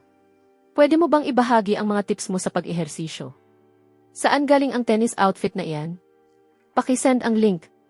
Sobrang dami para masagot ko lahat. May isa pang nagtanong kung pwede kong ibahagi kung saan iyon mabibili. Gusto niya iyong bilhin para sa boyfriend niya. Tumawag si Rex. Cool, nakita mo na ba ang video? Nag-viral ka. Nakita ko. Tiningnan ko lang ang account ko at muntik na akong mahulog sa sofa. Wala pa akong nakitang ganito. May mga humihingi pa ng link ng outfit. Pasensya na. Nagdulot ba ito ng problema sa iyo? Kung hindi ka komportable, ibababa ko. Hindi, hayaan mo lang. Sa totoo lang, ano sa tingin mo kung gumawa ako ng sarili kong channel? Fashion, fitness, ganoon. Panahon ngayon ng short-form video. Sa totoo lang, gusto kong subukan. Sige lang. Dahil sa biglaang pagsabog ng followers sa loob ng isang gabi at sa paghikayat ni Rex, handa akong seryosohin ito ng husto. Samantala, sa kabilang bahagi ng lungsod, katatapos lang ni Vivian sa isang meeting sa gusali ng Sterling Group, at habang naglalakad siya sa hallway, narinig niya ang ingay ng mga sekretarya sa opisina. Nakita niyo na ba ang latest video ni Rex? Ang gwapo ng tennis partner niya. Nagwawala ang mga komento. Mukhang university professor siya. Tinagpa ni Rex ang personal account niya, pero walang laman ang account. Puno ng mga nagtatanong kung single siya, pero sumagot si Rex na may asawa na siya. Nagtataka ako kung sinong maswerteng babae ang nakakuha sa kanya. Iyong tennis outfit na suot niya. Galing iyon sa bagong koleksyon ng luxury brand. Siyempre nakita ko. Grabe ang katawan niya. Taya ko, may abs siya. Sobrang inggit ko kay Rex dahil may ganoon siyang kaibigan. May nagkomento na baka professor siya sa Capital University. Pagbalik niya sa opisina, binuksan ni Vivian ang short-form video API na bihira niyang gamitin. Pinindot niya ito. Noong unang ginawa ni Vera at Rex ang account nila, ibinahagi nila iyon sa group chat at hinikayat ang mga kaibigan na mag-follow. Gumamit siya noon ng secondary account para mag-follow at hindi na niya muling binuksan ang FB pagkatapos noon. Hindi mahirap hanapin ang video, silang dalawa ang nasa thumbnail habang nasa court. Pinindot niya ang play. Hindi man lang napansin ni Vivian na hindi na niya inaalis ang tingin sa akin sa buong video. Nang gabing iyon, umuwi siya at nadatnan akong nakaupo sa sofa nang nakatiklop ang mga binti. Vivian, ayos lang ba sa iyo kung mag-video ako rito sa bahay? Bakit mo naisipang gawin iyon? Nakalive naman ako ng 1 buwan. Baka pwedeng sumubok ng bago. Sige lang. Maghanda ka lang sa mga negatibong komento at huwag mong i-pressure ang sarili mo. Muntik na niyang sabihin na hindi ko kailangang kumita para sa pamilyang ito, pero pinigilan niya ang sarili niya. Maaari iyong magmukhang minamaliit niya ang ginagawa ko. Alam kong maganda ang intensyon mo. Alam ko. Ituturing ko lang itong libangan. Bukod doon, may matututunan akong mga bagong kasanayan habang ginagawa ko ito. Hindi ko bibigyan ng stress ang sarili ko. Hindi ko kailangang kumita rito. Kapag walang pressure, mas makakapaglaan ako ng oras sa pagsusulat at pag-i-edit. Gumagawa ako ng bagay na talagang maipagmamalaki ko. Pumunta ka para makipagkita kay Rex ngayon. May bahagyang pagkagulat sa mukha niya. Nakita mo ang video? Baka isipin niyang gusto ko lang gawin ito dahil nakita ko ang dami ng views. Tama. Narinig kong pinag-uusapan iyon sa opisina at pinanood ko. Pero sa totoo lang, medyo nabother ako habang binabasa ang mga komento. Kung paano ka tingnan ng mga babaeng iyon, parang sinusukat ka nila. Hindi ako comfortable roon. Iniwan niya ang bata sa daycare, nabagot sa bahay at tinawagan ako. Matagal ko na rin namang gustong maglaro ng tennis. Tamang-tama. At sa totoo lang, napakalaki ng court niya. Buong umaga kaming naglaro. Napakasaya. Lumipat kami sa sofa sa sala at humarap sa akin si Vivian. Mahilig ka ba sa tennis? Tama, una kong natutunan iyon noong undergrad ako. Wala akong gaanong oras para roon noong grad school, pero ngayong may bakasyon ako, gusto kong ipagpatuloy ulit. Vivian, marunong ka ba sa tennis? Narinig kong naglalaro rin si Vera. Pwede tayong magsama-sama. Kaya kong makipagsabayan at kung hindi mo kaya, tuturuan kita. Patuloy na tumataas ang views ng video ni Rex. Nang magsimulang pumunta ang mga fans sa profile ko, nagulat sila nang makitang nakapost na ang una kong video. Sa loob lang ng 2 oras matapos itong i-post, umabot sa daan-daang libo ang views at biglang dumami ang followers ko. Sa tingin ko, nakuha ko na ang sikreto sa pag-viral at patunay ito na sulit bawat sentimo ang pagkuha ko ng personal trainer. Pagkatapos ng unang session ko, nag-film ako ng fitness breakdown kung saan tinuturuan ko ang mga manonood ng ilang simpleng galaw para sa mga baguhan. Kinunan ko iyon sa home gym at para mas gumaling sa pag-film at pag-edit, kumuha ako ng mga online course para matutunan ang mga pangunahing kaalaman. Ang buong proseso ay nagbigay sa akin ng tunay na pakiramdam ng tagumpay. Isang araw, nakatanggap ako ng tawag mula sa ina ng orihinal na kaluluwa na si Lilian. Anak, bakit ka nagsimulang gumawa ng mga video? Hindi ka ba nagtatrabaho ngayon? Nag-ayos ang mother-in-law ko ng 1 buwang leave para sa akin. Palagi mong sinasabi na napakalayo mo para makauwi, hindi mo na kailangang bumiyahe pabalik. Iyon ang sinabi mo at ngayon may 1 buong buwan kang leave pero hindi ka pa rin umuwi. Palagi kong inakala na hindi ganoon kalapit ang orihinal na kaluluwa sa alinmang panig ng pamilya niya, kaya nang hindi sila makipag-ugnayan, hindi rin ako nakipag-ugnayan. Hindi ko inaasahang ganoon ako tatamaan ng isang tawag. Nang marinig ko ang init sa boses ni Lilian, nagpasya ako, uuwi ako. Ngayong napunta na ako sa buhay na ito, ituturing kong sarili kong mga magulang ang mga magulang niya. Sige, umuwi ka kapag kaya mo. Manatili ka ng ilang araw, lulutuan kita ng lahat ng paborito mo. Tama. Kakausapin ko si Vivian kapag wala na siyang trabaho. Pagkatapos ay sunod-sunod na ang mga taos pusong paalala niya bilang isang ina. At saka, hindi kita tinatawagan para sabihing itigil mo ang paggawa ng mga video. Nag-aalala lang ako na baka hindi mo kayanin ang mga negatibong epekto nito. Hindi naman namin kailanman itinago kung sino ka.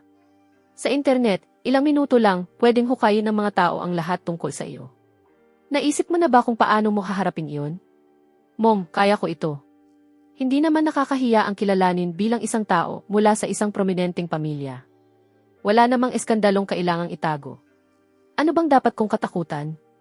Tiningnan ko ang kasaysayan ng pamilya. 3 henerasyon ng mga taong matino at kagalang-galang. Sa mundo ngayon, pera ang atensyon. Baka makalikha pa ako ng tunay na halaga para sa negosyo ng pamilya.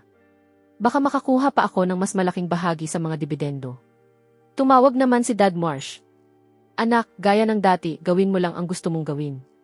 Ano mang mangyari, sabihin mo kay Dad at si Dad ang bahala. Sa unang pagkakataon, naramdaman ko kung ano ang pakiramdam na may taong tunay nakakampi sa iyo, ano man ang mangyari.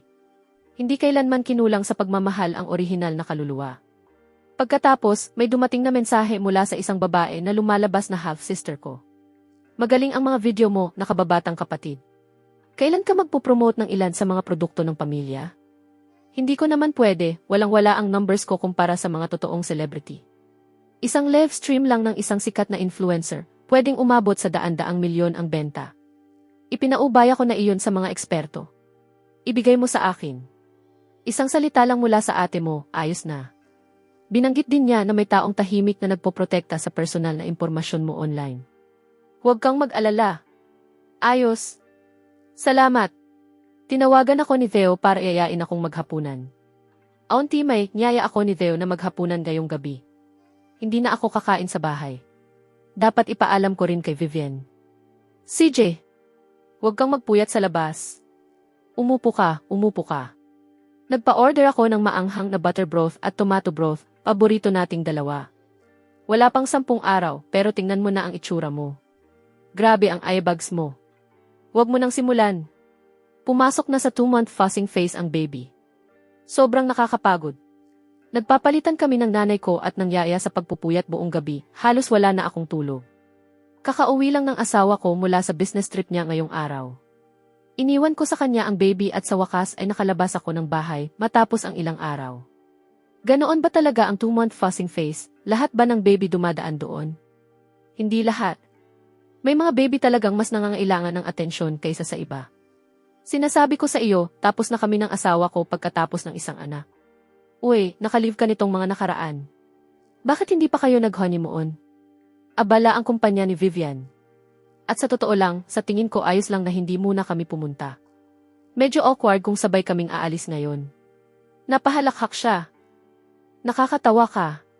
Ano namang awkward doon? Huwag mong sabihin kayong dalawa ay hindi pa. Hoy, nasa hotpot restaurant tayo, hindi sa sala ninyo. Mag-ingat ka sa sinasabi mo. Relax. Walang makaririnig sa atin. Pero seryoso, hindi pwedeng magtagal ang pagsasamang walang pagtatalik. Tungkol dyan, ang masasabi ko lang, naghalikan na kami. Pero nitong mga nakaraan, pagkatapos niyang maghapunan, dumidiretso siya sa study. Pagdating niya sa kama, tulog na ako. Simula nang makabalik kami mula sa resort, pakiramdam ko iniiwasan niya ako. Hindi iyon tama. Pagkatapos niyang maghapunan, pumupunta siya sa study. Ano bang meron? Hindi mo ba pwedeng hintayin na lang siyang matulog bago ka matulog? Kalimutan na natin, kumain na lang tayo. Pag-uwi ko, nasa pasilyo si Auntie May hawak na tasa ng kape. Para ito kay Miss Vivian. Kape sa ganitong oras? Pinaghandaan niya? May international business meeting ngayong gabi. Matatagalan ito. Pwede mo bang dalhin sa taas? Auntie May, ibalik mo na ang kape. Papainitan ko na lang siya ng gatas. Binuksan ko ang pinto. Vivian, uminom ka ng gatas at magpahinga ka muna. Nandito ka na pala. Kakapasok ko lang. Paakyat na si Auntie May para dalhin sa iyo ang kape, pero naisip kong bawasan mo na ang caffeine sa gabi, kaya ako na ang nag-asikaso. Salamat. Ang maalalahanin talaga ni Cole. Gusto mo bang maghati tayo sa maliit na cake? Saan galing iyan? Nadaanan ko ang isang panaderya at bumili ako. Puno ng mga sangkap ang refrigerator sa kusina, kaya dinala ko na lang ito rito. Ngayon lang talaga nagkaroon ng laman ang refrigerator na ito bukod sa mga inumin. Bigla lang akong nag-crave na makipaghati ng cake kay Cole ngayong gabi. Kung ganoon, maghati tayo. Magsasakripisyo ako. Para sa iyo, nasayang tuloy ng tuluyan ang buong workout ko ngayong araw. Kakain ka ba o hindi? Kakain, mauna ka. Masarap. Pero sa totoo lang, hindi ko malaman kung masarap talaga ang cake o dahil si Cole ang nagpapakain nito sa akin. Pagkatapos naming kumain, tumayo ako para ligpitin ang mesa. Nabanggit ni Auntie May na may meeting ka, kaya hindi na kita abalahin. Tumunog ang cellphone niya. Ano? Pupunta ako ngayon. Anong nangyari? Nakipag-away si Nora sa kalagitnaan ng gabi. Nasa police station siya. Sabihin mo kay Assistant Blake na siya na ang humawak sa international meeting ngayong gabi. Huwag kang mag-alala. Matulog ka na. Huwag mo na akong hintayin. Mag-ingat ka. Pagbalik ko sa kwarto, hindi ako makatulog. Si Nora ang anak ni Second Madam at pinsan ni Vivian. Siya ang magiging tagapagmana sa orihinal na kwento. Hindi ko pa talaga siya nakikita kahit kailan. Sinubukan kong maghanap ng impormasyon tungkol kay Nora online, at sa hindi ko inaasahan, nakita ko ang sarili niyang short-form video account. Sa video, masayahin at palakaibigan ang dating niya, at tunay na maayos ang pakikitungo niya sa mga manggagawa sa pabrika. Sa isang video, may komento ang isang kaibigan na nagsasabing, tingnan ninyo si Nora, nagta-time in sa pabrika ng pamilya. Ipagpatuloy mo lang. Hindi palalampasin ni Vivian ang pagsisikap mo. Babalik ka rin niya sa headquarters balang araw. Sumagot si Nora, mahal ko ang pabrika. Masaya ako sa pabrika. Mukhang tunay na masipag na bagong graduate si Nora. Naalala ko ang isang eksena sa orihinal na kwento kung saan nagpapatakbo si Nora ng isang team meeting at binanggit niyang nagsimula siya sa mismong factory floor pagkatapos niyang magtapos bago siya nag-rotate sa iba't ibang departamento. Ibig sabihin, pagkatapos magtapos ni Nora, hindi siya agad pinaangat ni Vivian o binigyan ng espesyal na trato. Nagsimula siya sa pinakababa tulad ng iba. Base sa lahat ng nakita ko hanggang ngayon, mukhang mabubuting tao sina Second Madam at Nora. Si Uncle Dorian na lang ang hindi ko pa nakikilala. Hindi ko sinasadyang malike ang isa sa mga video ni Nora sa freeze. Siguradong nakita niya iyon at sinabi kay Vivian. Teka, hindi kailangang mag-alala. Sa totoo lang, huwag kang mag-alala. Pagtatanggol lang sa sarili iyon. Sige, umuwi ka agad. Pagbalik ni Vivian, gising pa rin ako. Lumampas na ang oras para makatulog. Kapag lumipas na iyon, hindi ko na ito maibabalik. Bakit gising ka pa? Hindi ako makatulog. Nagbabasa. Ano ba talaga ang nangyari ngayong gabi? Wala namang malala. Pagkatapos niyang maligo at lumabas, nakatulog na ako nang nakadapa sa unan. Humiga si Vivian sa tabi ko. Sa kalagitnaan ng gabi, naging hindi komportable ang posisyon. Gumalaw ako habang natutulog at napunta mismo sa ibabaw ni Vivian. Bigla akong nagising. Nandoon mismo ang mukha niya, sapat ang lapit para magkasabay naming maramdaman ang hininga ng isa't isa. Ramdam ko ang init ng balat niya at naamoy ko ang banayad na halimuyak ng shower gel niya. Bumalik sa isip ko ng buo ang alaala ng huli naming halik. Hindi ako agad gumalaw palapit. Nanatili akong hindi gumagalaw at pinagmamasdan ang reaksyon niya, pinagmamasdan ang unti-unting pamumula ng kanyang mga pisngi. Bumilis ang tibok ng puso ko. Nanatili kami roon, nagtitinginan. Lalong bumibigat ang hangin sa pagitan namin dahil sa isang bagay na hindi namin sinasabi. Dahan-dahan akong lumapit at marahang idiniin ang mga labi ko sa labi niya. Kinaumagahan, wala na siya. Kinuha ko ang cellphone ko. Lagpas 10:00 na. May mensaheng nagsasabing, pumasok na ako sa trabaho. Nagmamadali akong sumagot ng nakangiti. Sige, mag-ingat ka. Sakto namang may pumasok na video call mula kay Madam Sterling. Magandang umaga, Mom. O, nagising ba kita? Hindi, kagigising ko lang. Nasa bahay ka? Kakauwi ko lang kaninang umaga. Pumunta ka rito para magtanghalian. Marami akong pasalubong para sa inyong dalawa. Pagdating ko sa estate, nakita ko si Madam Sterling sa courtyard, kausap ang isang lalaki. Habang papalapit ako, nakilala ko siya. Si Uncle Dorian. Nandito ka rin pala. Narinig kong nakauwi na ang biyenan mo. Naisip kong dumaan muna bago bumalik sa lynching. Wala kang pasok ngayon? Kakakasal lang nilang dalawa, kaya inayusan ko si Cole ng isang buwang leave para makapag-honeymoon sila, pero pagkatapos ay naaksidente ako at nabali ang braso ko. At dahil napaka-devoted nilang dalawa, iginiit nilang manatili sila sa tabi ko. Hindi natuloy ang honeymoon, pero aprobado na ang leave, kaya sinabi ko kay Cole na gamitin na lang ang oras para makapagpahinga ng maayos. Pagbalik niya sa pagtuturo, magiging abala na naman siya. Tama. Ganoon din ang sinasabi ni River. Kapag nagsimula na ang trabaho, wala nang oras para sa ibang bagay. Sige, kayong dalawa na muna. Babalik na ako sa lynching ngayon. Mag-ingat ka sa biyahe. Uncle Dorian, samahan na kita palabas. Matutuwa ako. Narinig kong auditing ang itinuturo mo. Tama. Magandang larangan iyan, maganda rin ang mga oportunidad sa karir. Bakit hindi ka na lang magtrabaho sa isang accounting firm? Sa mga nangungunang firm sa capital city, pwede kang pumili. Napakabait mo naman. Hindi pa ako ganoon kagaling at sa totoo lang, grabe ang oras ng trabaho sa mga firm na iyon. Mas gusto ko ang trabahong may kaunting balanse. Sa totoo lang, isa sa pinakamalaking pangarap ko sa dati kong buhay ay makapasok sa isa sa Big Four accounting firms, pero hindi man lang ako umabot sa internship round. Pero alam na alam ko kung gaano kahirap ang ganoong buhay. Dito, sapat na sa akin ang pagiging propesor. Magandang landas ang pagtuturo. Doon na siya nagtapos, naglakad papunta sa gate, sumakay sa kotse at umalis. Pinanood ko siya hanggang sa mawala ang kotse, saka ako pumasok, habang patuloy na umiikot sa isip ko ang mga sinabi ni Uncle Dorian. Sa loob, hinawakan ni Madam Sterling ang kamay ko at mahinang nagsalita. Mag-ingat ka sa tiyuhin mo, malalim ang taong iyon. Kapag may sinabi siyang isang bagay, may iba pa siyang ibig sabihin, kaya kailangan mong mag-ingat. Noong nagsisimula pa lang kami sa negosyo, binigyan kami ng lolo mo ng puhunan, pero inisip ni Uncle Dorian na paboritismo iyon, kaya hiningi niya ang sarili niyang bahagi at nagtayo ng negosyo para sa sarili niya.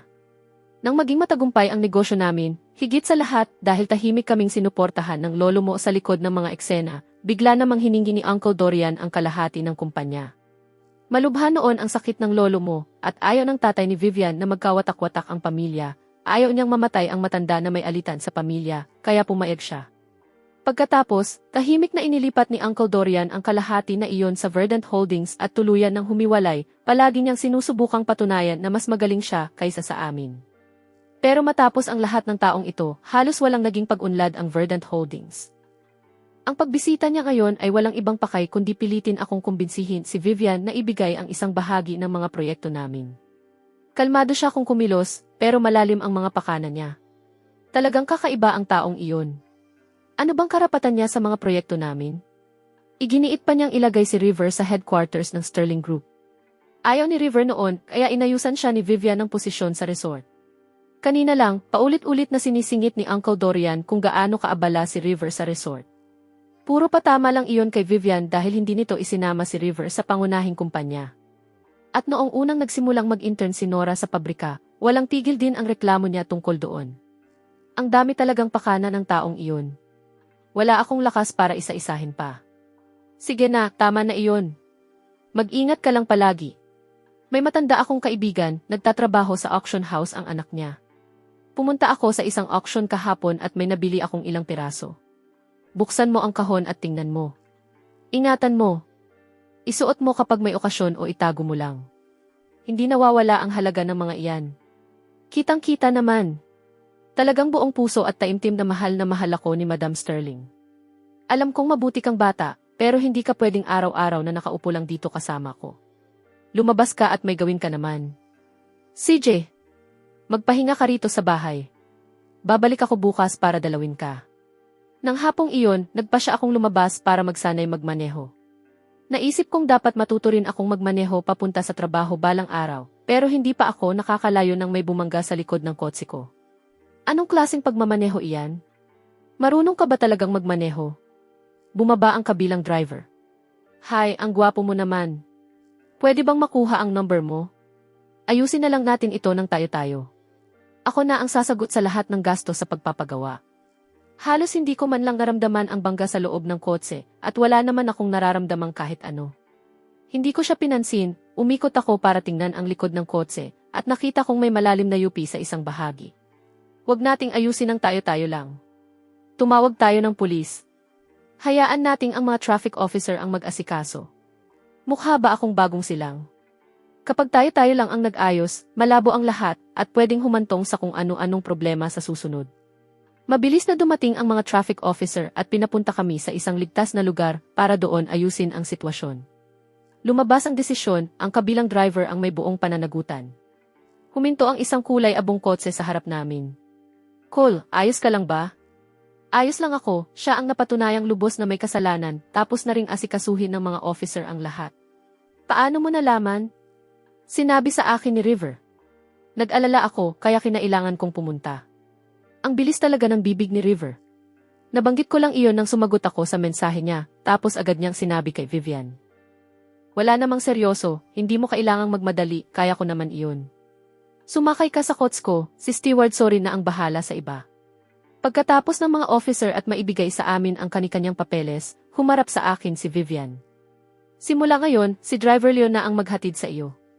Hindi ako komportable na ikaw mismo ang nagmamaneho. Talagang nagmamalasakit siya, Tama naman, hindi talaga pasado ang galing ko sa pagmamaneho. Para na rin sa kaligtasan ko, mas mabuting huwag na muna akong magmaneho. Sige, naiintindihan ko. Dumating ang weekend. Pagkatapos ng tawag ni Lilian, napagkasunduan naming sabay kaming babalik ni Vivian sa Seaside City. Nag-impact kami ng maraming regalo. Ang una naming pinuntahan ay ang bahay ni Lilian. At pagkapasok pa lang namin sa courtyard, isang matinis na boses ng isang batang babae ang umalingaungaw. Unfreeze mo na lang ang card ko. Alam ko na kung ano ang mali kong ginawa. Hindi na ako kailanman. Si Jade iyon. Anak siya ng ina ng orihinal na kaluluwa sa kasalukuyan nitong asawa, second year high school at nasa sukdulan ng pagiging rebelde. Naalala kong minsan na siyang nag-message sa akin para humingi ng pera. Nagpadala ako ng $5,000 pero sinabi niyang nakakainsulto raw ang halaga. Pagkatapos noon, sinabi kong sa tatay niya siya humingi. Wala akong ideya kung ano na naman ang pinasok niya ngayon. Lumabas ang kasambahay. Sir, Madam, nandito na sina Cole at Miss Vivian. Cole, nandito rin si Vivian. Lumabas ang mama mo para maglaro ng mahjong. Tatawagan ko siya ngayon. Dad, ang unfair mo naman. Pag umuwi ako, ganyan ang mukha mo sa akin. Pero pagpasok pa lang ni Cole, puro ngiti at kulubot ang mukha mo. At ako ang tunay mong anak dito. Tama. May kinikilingan ako. Bigyan mo ako ng kalahati ng sakit ng ulo na binibigay ni Cole at ningitian din kita. Vivian, pwede mo ba akong tulungan sa isang bagay? Anong tulong? Kaunting transfer lang. Agad na naintindihan ni Vivian. Kinuha niya ang cellphone niya at ilang beses na pinindot ang screen. 100,000 ang dineposito. Ano ba naman? Sino ang nagpadala sa iyo ng 100,000? Si Vivian. Dad, Cole, Vivian, may naalala lang ako tungkol sa school. Kailangan ko nang umalis. Jade, may ginawa na naman siyang kalokohan, ano? Sinagot niya ang year-level head teacher niya, harap-harapan. Nalaman ko lang sa isa sa mga kaklase niya. Araw-araw na lang, puro problema. Ako na ang hihingi ng tawad sa teacher sa Lunes. Cole, Vivian, unang beses kong makilala si Clara. Napakaganda niya. Walang mag-aakalang nasa edad 50 na siya. Akala ko mamaya pa kayo darating. Maagang dumating ang flight ng 30 minuto. Kaya medyo napaaga ang dating namin. May mga dinala akong ilang bagay para sa iyo. Halika, tingnan natin. Maiwan muna si Vivian at makipagkwentuhan sa tatay mo. Halika, halika. Tingnan mo ang dinala ko mula sa France. Salamat, Mom. Minsan bata ka pa rin talaga hanggang ngayon. Alam mo, hindi ka talaga nagsasabi ng kahit ano, kahit noong bata ka pa. Kapag may nangyari sa school, hindi mo kailanman sinasabi sa amin. Matigas ang ulo mo, palagi mong inaasikaso ang lahat ng mag-isa. Anong nangyayari? May ginawa bang hindi maganda si Vivian sa iyo? Hindi, napakabuti ni Vivian. Talagang masaya ako. Pinapunta kita rito dahil gusto kong malaman kumusta ang buhay may asawa. At anuman ang mangyari, sabihin mo sa akin, huwag mong sarilinin. Hindi mo kailangang mag-alala. Ayos naman ang lahat. Talagang masaya ako. Mabuti. Napansin ko, simula nang ikasal ka, parang ibang tao ka na. Dati, ayaw mong basta umupo at makipagkwentuhan sa akin. Noong dati, hindi ka pa sana mapakali ngayon at iiwasan mo na ang mga tanong ko. Hindi naman ako palaging ganoon. Sa tingin ko, nagbago lang ang pananaw ko sa mga bagay-bagay ng makasal ako. Marami akong pinagdaanan para makabalik dito. Siyempre gusto kong makausap ka ng maayos. Lumaki na ang anak ko. Isukat mo ang mga damit at accessories na ito, may mga bagay din ako para kay Vivian. Dalhin ninyo na lahat pag uwi ninyo. Mula sa kusina. Mahal, nagluluto ako ng tanghalian. Ano ang gusto ninyong kainin? Alam mo naman ang lahat ng paborito ko. Tanungin mo na lang sina Cole at Vivian. Kayong dalawa, ano ang gusto ninyo? Dahan-dahan lang. Baka sumakit ang likod mo. Huwag naman habang nandito ako. May gumawa ng ingay mula sa may pintuan. Sa lakas ng mag-asawang vibe ninyo, baka hindi ko na kailangan ng tanghalian ngayon. Ganoon din kayong mag-asawa. Natigilan ako at tumingin kay Vivian. Nakatingin na rin siya sa akin. May nagbago sa hangin sa pagitan namin. Mom, gusto ko ng sweetened salt ribs at steamed fish. Sabay na bumulong ang dalawa bilang pagsang-ayon at pumasok sa kusina. Cole, ano ang pinag-uusapan ninyo ng dad ko kanina? Tungkol lang sa negosyo. Anong klaseng negosyo? Ang kasal natin ay tungkol sa pamilyang Marsh at Sterling. Wala itong direktang kinalaman sa Sterling Group at wala ring joint venture ang dalawang pamilya, kaya ano naman ang posibleng pag-usapan nila? Nagtataka ako. Sinabi ni Dad na mag-ingat ako kay Uncle Dorian. Kamakailan lang niya itong nakasalubong. Pumunta si Uncle Dorian sa Seaside City para pribadong makipagkita sa isa sa mga pangunahing supplier namin, isang taong matagal nang may relasyon sa Sterling Group. Huwag mo itong sabihin kahit kanino. Pwede itong makaapekto sa stock ng kumpanya. Naiintindihan ko. Huwag kang mag-alala. Wala akong sasabihin kahit kanino. Noong huli nating nakita si Uncle Dorian sa estate, nagbabala rin sa atin si Madam Sterling tungkol sa kanya. Huwag kang mag-alala. May ipapahanap ako tungkol dito. May biglang pumasok sa isip ko. Sa tingin mo ba, posibleng lumampas sa hangganan si Uncle Dorian at gumawa ng iligal na bagay dahil dito? Napansin mo rin. Ang tatay ko, nakipagkita sa kanya sa Seaside City, lihim na nakipagkita sa isang pangunahing supplier. May kontrol sa isang mahalagang bahagi ng supply chain at hindi lang iyon. Ang supplier na iyon ang may hawak ng susi sa isang kritikal na linya ng produksyon. At may iba pa. Sinabi sa akin ni Mom ang tungkol sa mga unang araw kung paano ninyo itinayo ang lahat mula sa wala. Dati nang gumawa ng gulo si Uncle Dorian dahil sa mga ari-arian. Ngayon, palihim na naman siyang nakikipag-ugnayan sa mga tao natin. Malinaw na hakbang iyon laban sa Sterling Group. Paulit-ulit kong sinasabi sa sarili ko na huwag agad mag-isip ng masama, pero mas mahirap nang baliwalain ang mga kilos niya. Vivian, delikado ito. Huwag mo siyang harapin ng direkta. Natatakot akong puntiryahin kanya. Asawa mo ako. Itinuturing na akong pamilya ni Mom. Paano ko hahayaang ikaw lang ang humarap dito? Mag-iingat tayo ng magkasama. Kahit papaano, kasama natin si Driver Leo tuwing lalabas tayo. Walang mangyayari. Sige, susundin ko ang sinabi mo. 2 araw pa kaming nananatili sa Seaside City. Cole, sobrang bigat ng trabaho ni Vivian. Siguraduhin mong kumakain siya sa tamang oras araw-araw. Huwag ng puro kape. Alam ko, Mom. Sisiguraduhin kong maayos ang pagkain at pag-inom niya araw-araw. Kung may mangyari, tawagan mo agad ako. May mga koneksyon pa rin ang pamilya Marsh sa Capital City. Makakatulong kami. Sige, Dad. Vivian, sa susunod na umuwi ka, dagdagan mo naman ang bigay mong pera sa akin, okay? Nangangako akong mag-aaral akong mabuti. Kasunduan ay kasunduan. Walang resulta, walang pera. Palagi kong tinutupad ang salita ko. Anong problema? Hindi ko inasahang pati mga magulang mo ay madadamay sa gulong pampamilya na ito. Iisang pamilya tayo. Walang sa iyo at sa akin. At saka, mas protektado pa nga ako ng mga magulang ko kaysa sa akin mismo. Masaya silang tumulong. Ang galing mo talagang mambola. Cole, nakabalik ka na rin. Halika rito, tingnan nga kita. Pumayat ka ba? Hindi ka ba nakakain ng maayos sa Seaside City? Namumutla ka. Mom, hindi ako pumayat. Sobrang dami nga ng kinakain ko sa bawat pagkain. Kung may dapat mong pagtuunan ng pansin, si Vivian iyon. Araw-araw siyang nagtatrabaho, siya ang dapat mong alalahanin. Ikaw rin, huwag mong piliting kayanin ang lahat ng hindi humihingi ng tulong. Ngayong gabi, ipapahanda ko sa kusina ang lahat ng paborito ninyo. Isang maayos na pagkain para lumakas kayong dalawa. Salamat, Mom, maayos naman kaming dalawa. Pinoproblema ka ba ni Dorian Sterling na iyon? Hindi pa, pero nagsimula na kaming magpasiyasat sa mga record niya sa pananalapi at subaybayan ang mga galaw niya. Mabuti, hukayin ninyo hanggang makita ninyo ang lahat. Pinalampas ko na noong kinuha niya ang parte niya sa mga ari-arian noon, pero ngayon, naglakas loob siyang puntiryahin ang manugang ko, ang anak ko, at ang Sterling Group mismo. Akala ba niya, kasangkapan lang ang pamilya Sterling? Mom, huwag mong pagurin ang sarili mo. Hindi maganda sa kalusugan mo. Hindi ako galit. Galit na galit lang talaga ako. Hukayin ninyo. Huwag kayong magpigil. Nandito ako para suportahan ka. Babantayan ko ang estate. Wala siyang magagawa sa ilalim ng bubong ko. Wala pang 3 araw, bumalik sa Capital City ang assistant ni Vivian dala ang kumpletong ebidensya. President Sterling, kumpirmado na ang lahat.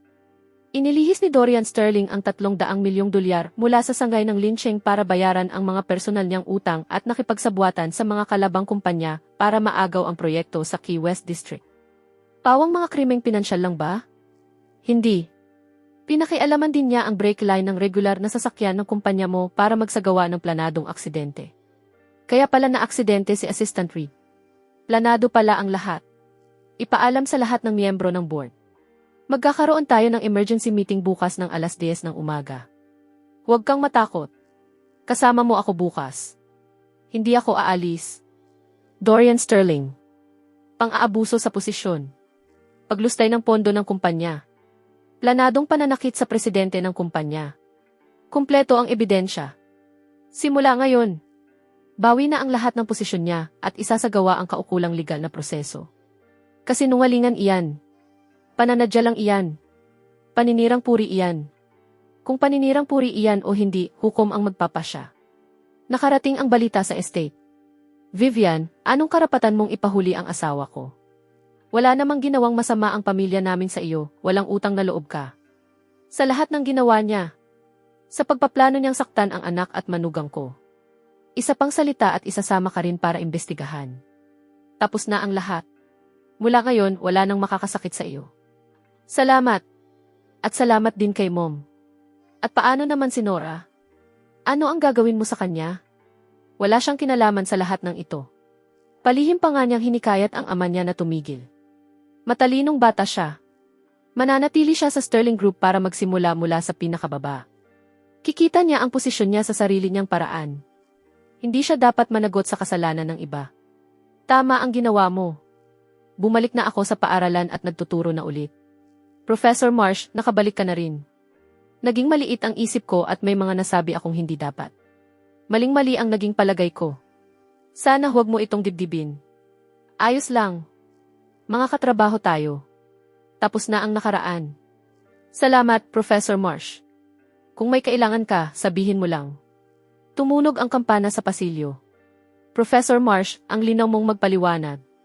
Talagang malaking tulong ka. At Professor Marsh, bilisan mo naman ang pag-upload ng mga short-form video mo. Naghihintay kaming lahat. CJ. Susubukan kong mas madalas mag-post. Kumusta ang klase mo ngayon? Pagod ka ba? Sobrang ayos. Gustong-gusto ako ng mga estudyante. Hindi man lang ako pagod. Tumawa siya. Tumawag lang si Rex. Iniimbitahan niya tayo sa bahay nila ngayong weekend para maglaro ng tennis. Pupunta rin si Vera. Gusto mo pa bang sumama? Siyempre. Sumama ka sa akin. Tuturuan kita. Isang lesson lang at makukuha mo na. CJ. Susundin ko ang turo mo. Cole, kanina pa kita hinihintay. Nakita ko ang tennis video mo. Grabe ang mga numero. Magaling ka talaga. Nagpapalipas oras lang. Malayo sa profesional. Cole, isa ka ng sikat na guro sa internet. Sa susunod na mag-video ka, isama mo ako. Kahit kailan. Basta libre kang makipaglaro sa akin. Nang gabing iyon, sa hapunan sa estate, ibinaba ni Madame Sterling ang kanyang chopsticks. May mahalaga akong sasabihin. CJ, Mom. Cole, mahigit kalahating taon na kayong kasal ni Vivian. Maganda naman ang pagsasama ninyo. Hindi ba panahon na para bigyan ninyo ako ng apo? Araw-araw akong nasa bahay at walang ginagawa. Gusto ko lang mag-alaga ng isang munting bata. Mom, naiintindihan ka namin. Hahayaan naming mangyari ito ng natural. Natural, sige, pero bilisan ninyo. Aalagaan ko ang bata araw-araw. Papatabain ko at palalakihin ng malusog sa lalong madaling panahon. Kanino pa ba mangyayari ng natural kung hindi sa iyo? Makalipas ang 6 na buwan. Cole, tingnan mo, buntis ako. Magkakaanak na tayo. Sabi ng doktor, 6 na linggo na. Hindi ako makapaniwala. Magiging tatay na ako. Magiging lola na si Mom. Nakarating ang balita sa estate. Vivian, gusto mo ba ng maasim o matamis? Ipapahanda ko agad sa kusina. Cole, bantayan mo rin siyang mabuti. Kapag nagutom siya sa kalagitnaan ng gabi, gisingin mo agad ang mga tauhan sa kusina. Cole, namamaga ang mga binti niya. Hayaan mong imasahe ko. Dahan-dahan. Cole, gutom ako. Ipagluluto kita agad ng wonton. Sandali lang. Cole, hindi mo ba nararamdaman minsan na sobra na? Kailanman. Kayo ng batang ito ang pinakamamahalagang bagay sa buhay ko. Nanganak si Vivian. Malulusog na kambal na lalaki at babae. Nasa lalaki ang mga mata at kilay ko. Kamukhang-kamukha naman ni Vivian ang babae. Napakaganda at perpekto. Sobra talaga. Napaka-cute nilang dalawa. Magiging ganito ba tayo kasaya habang buhay? Habang buhay. Araw-araw. Malusog ang mga magulang natin. Lumalaki ng malakas ang mga bata. Magkahawak kamay tayo at mabubuhay. Talagang mabubuhay. Marahang pumapasok ang simoy ng gabi at kumikislap ang mga bituin sa buong kalangitan. Ito ang buhay na lagi kong pinapangarap.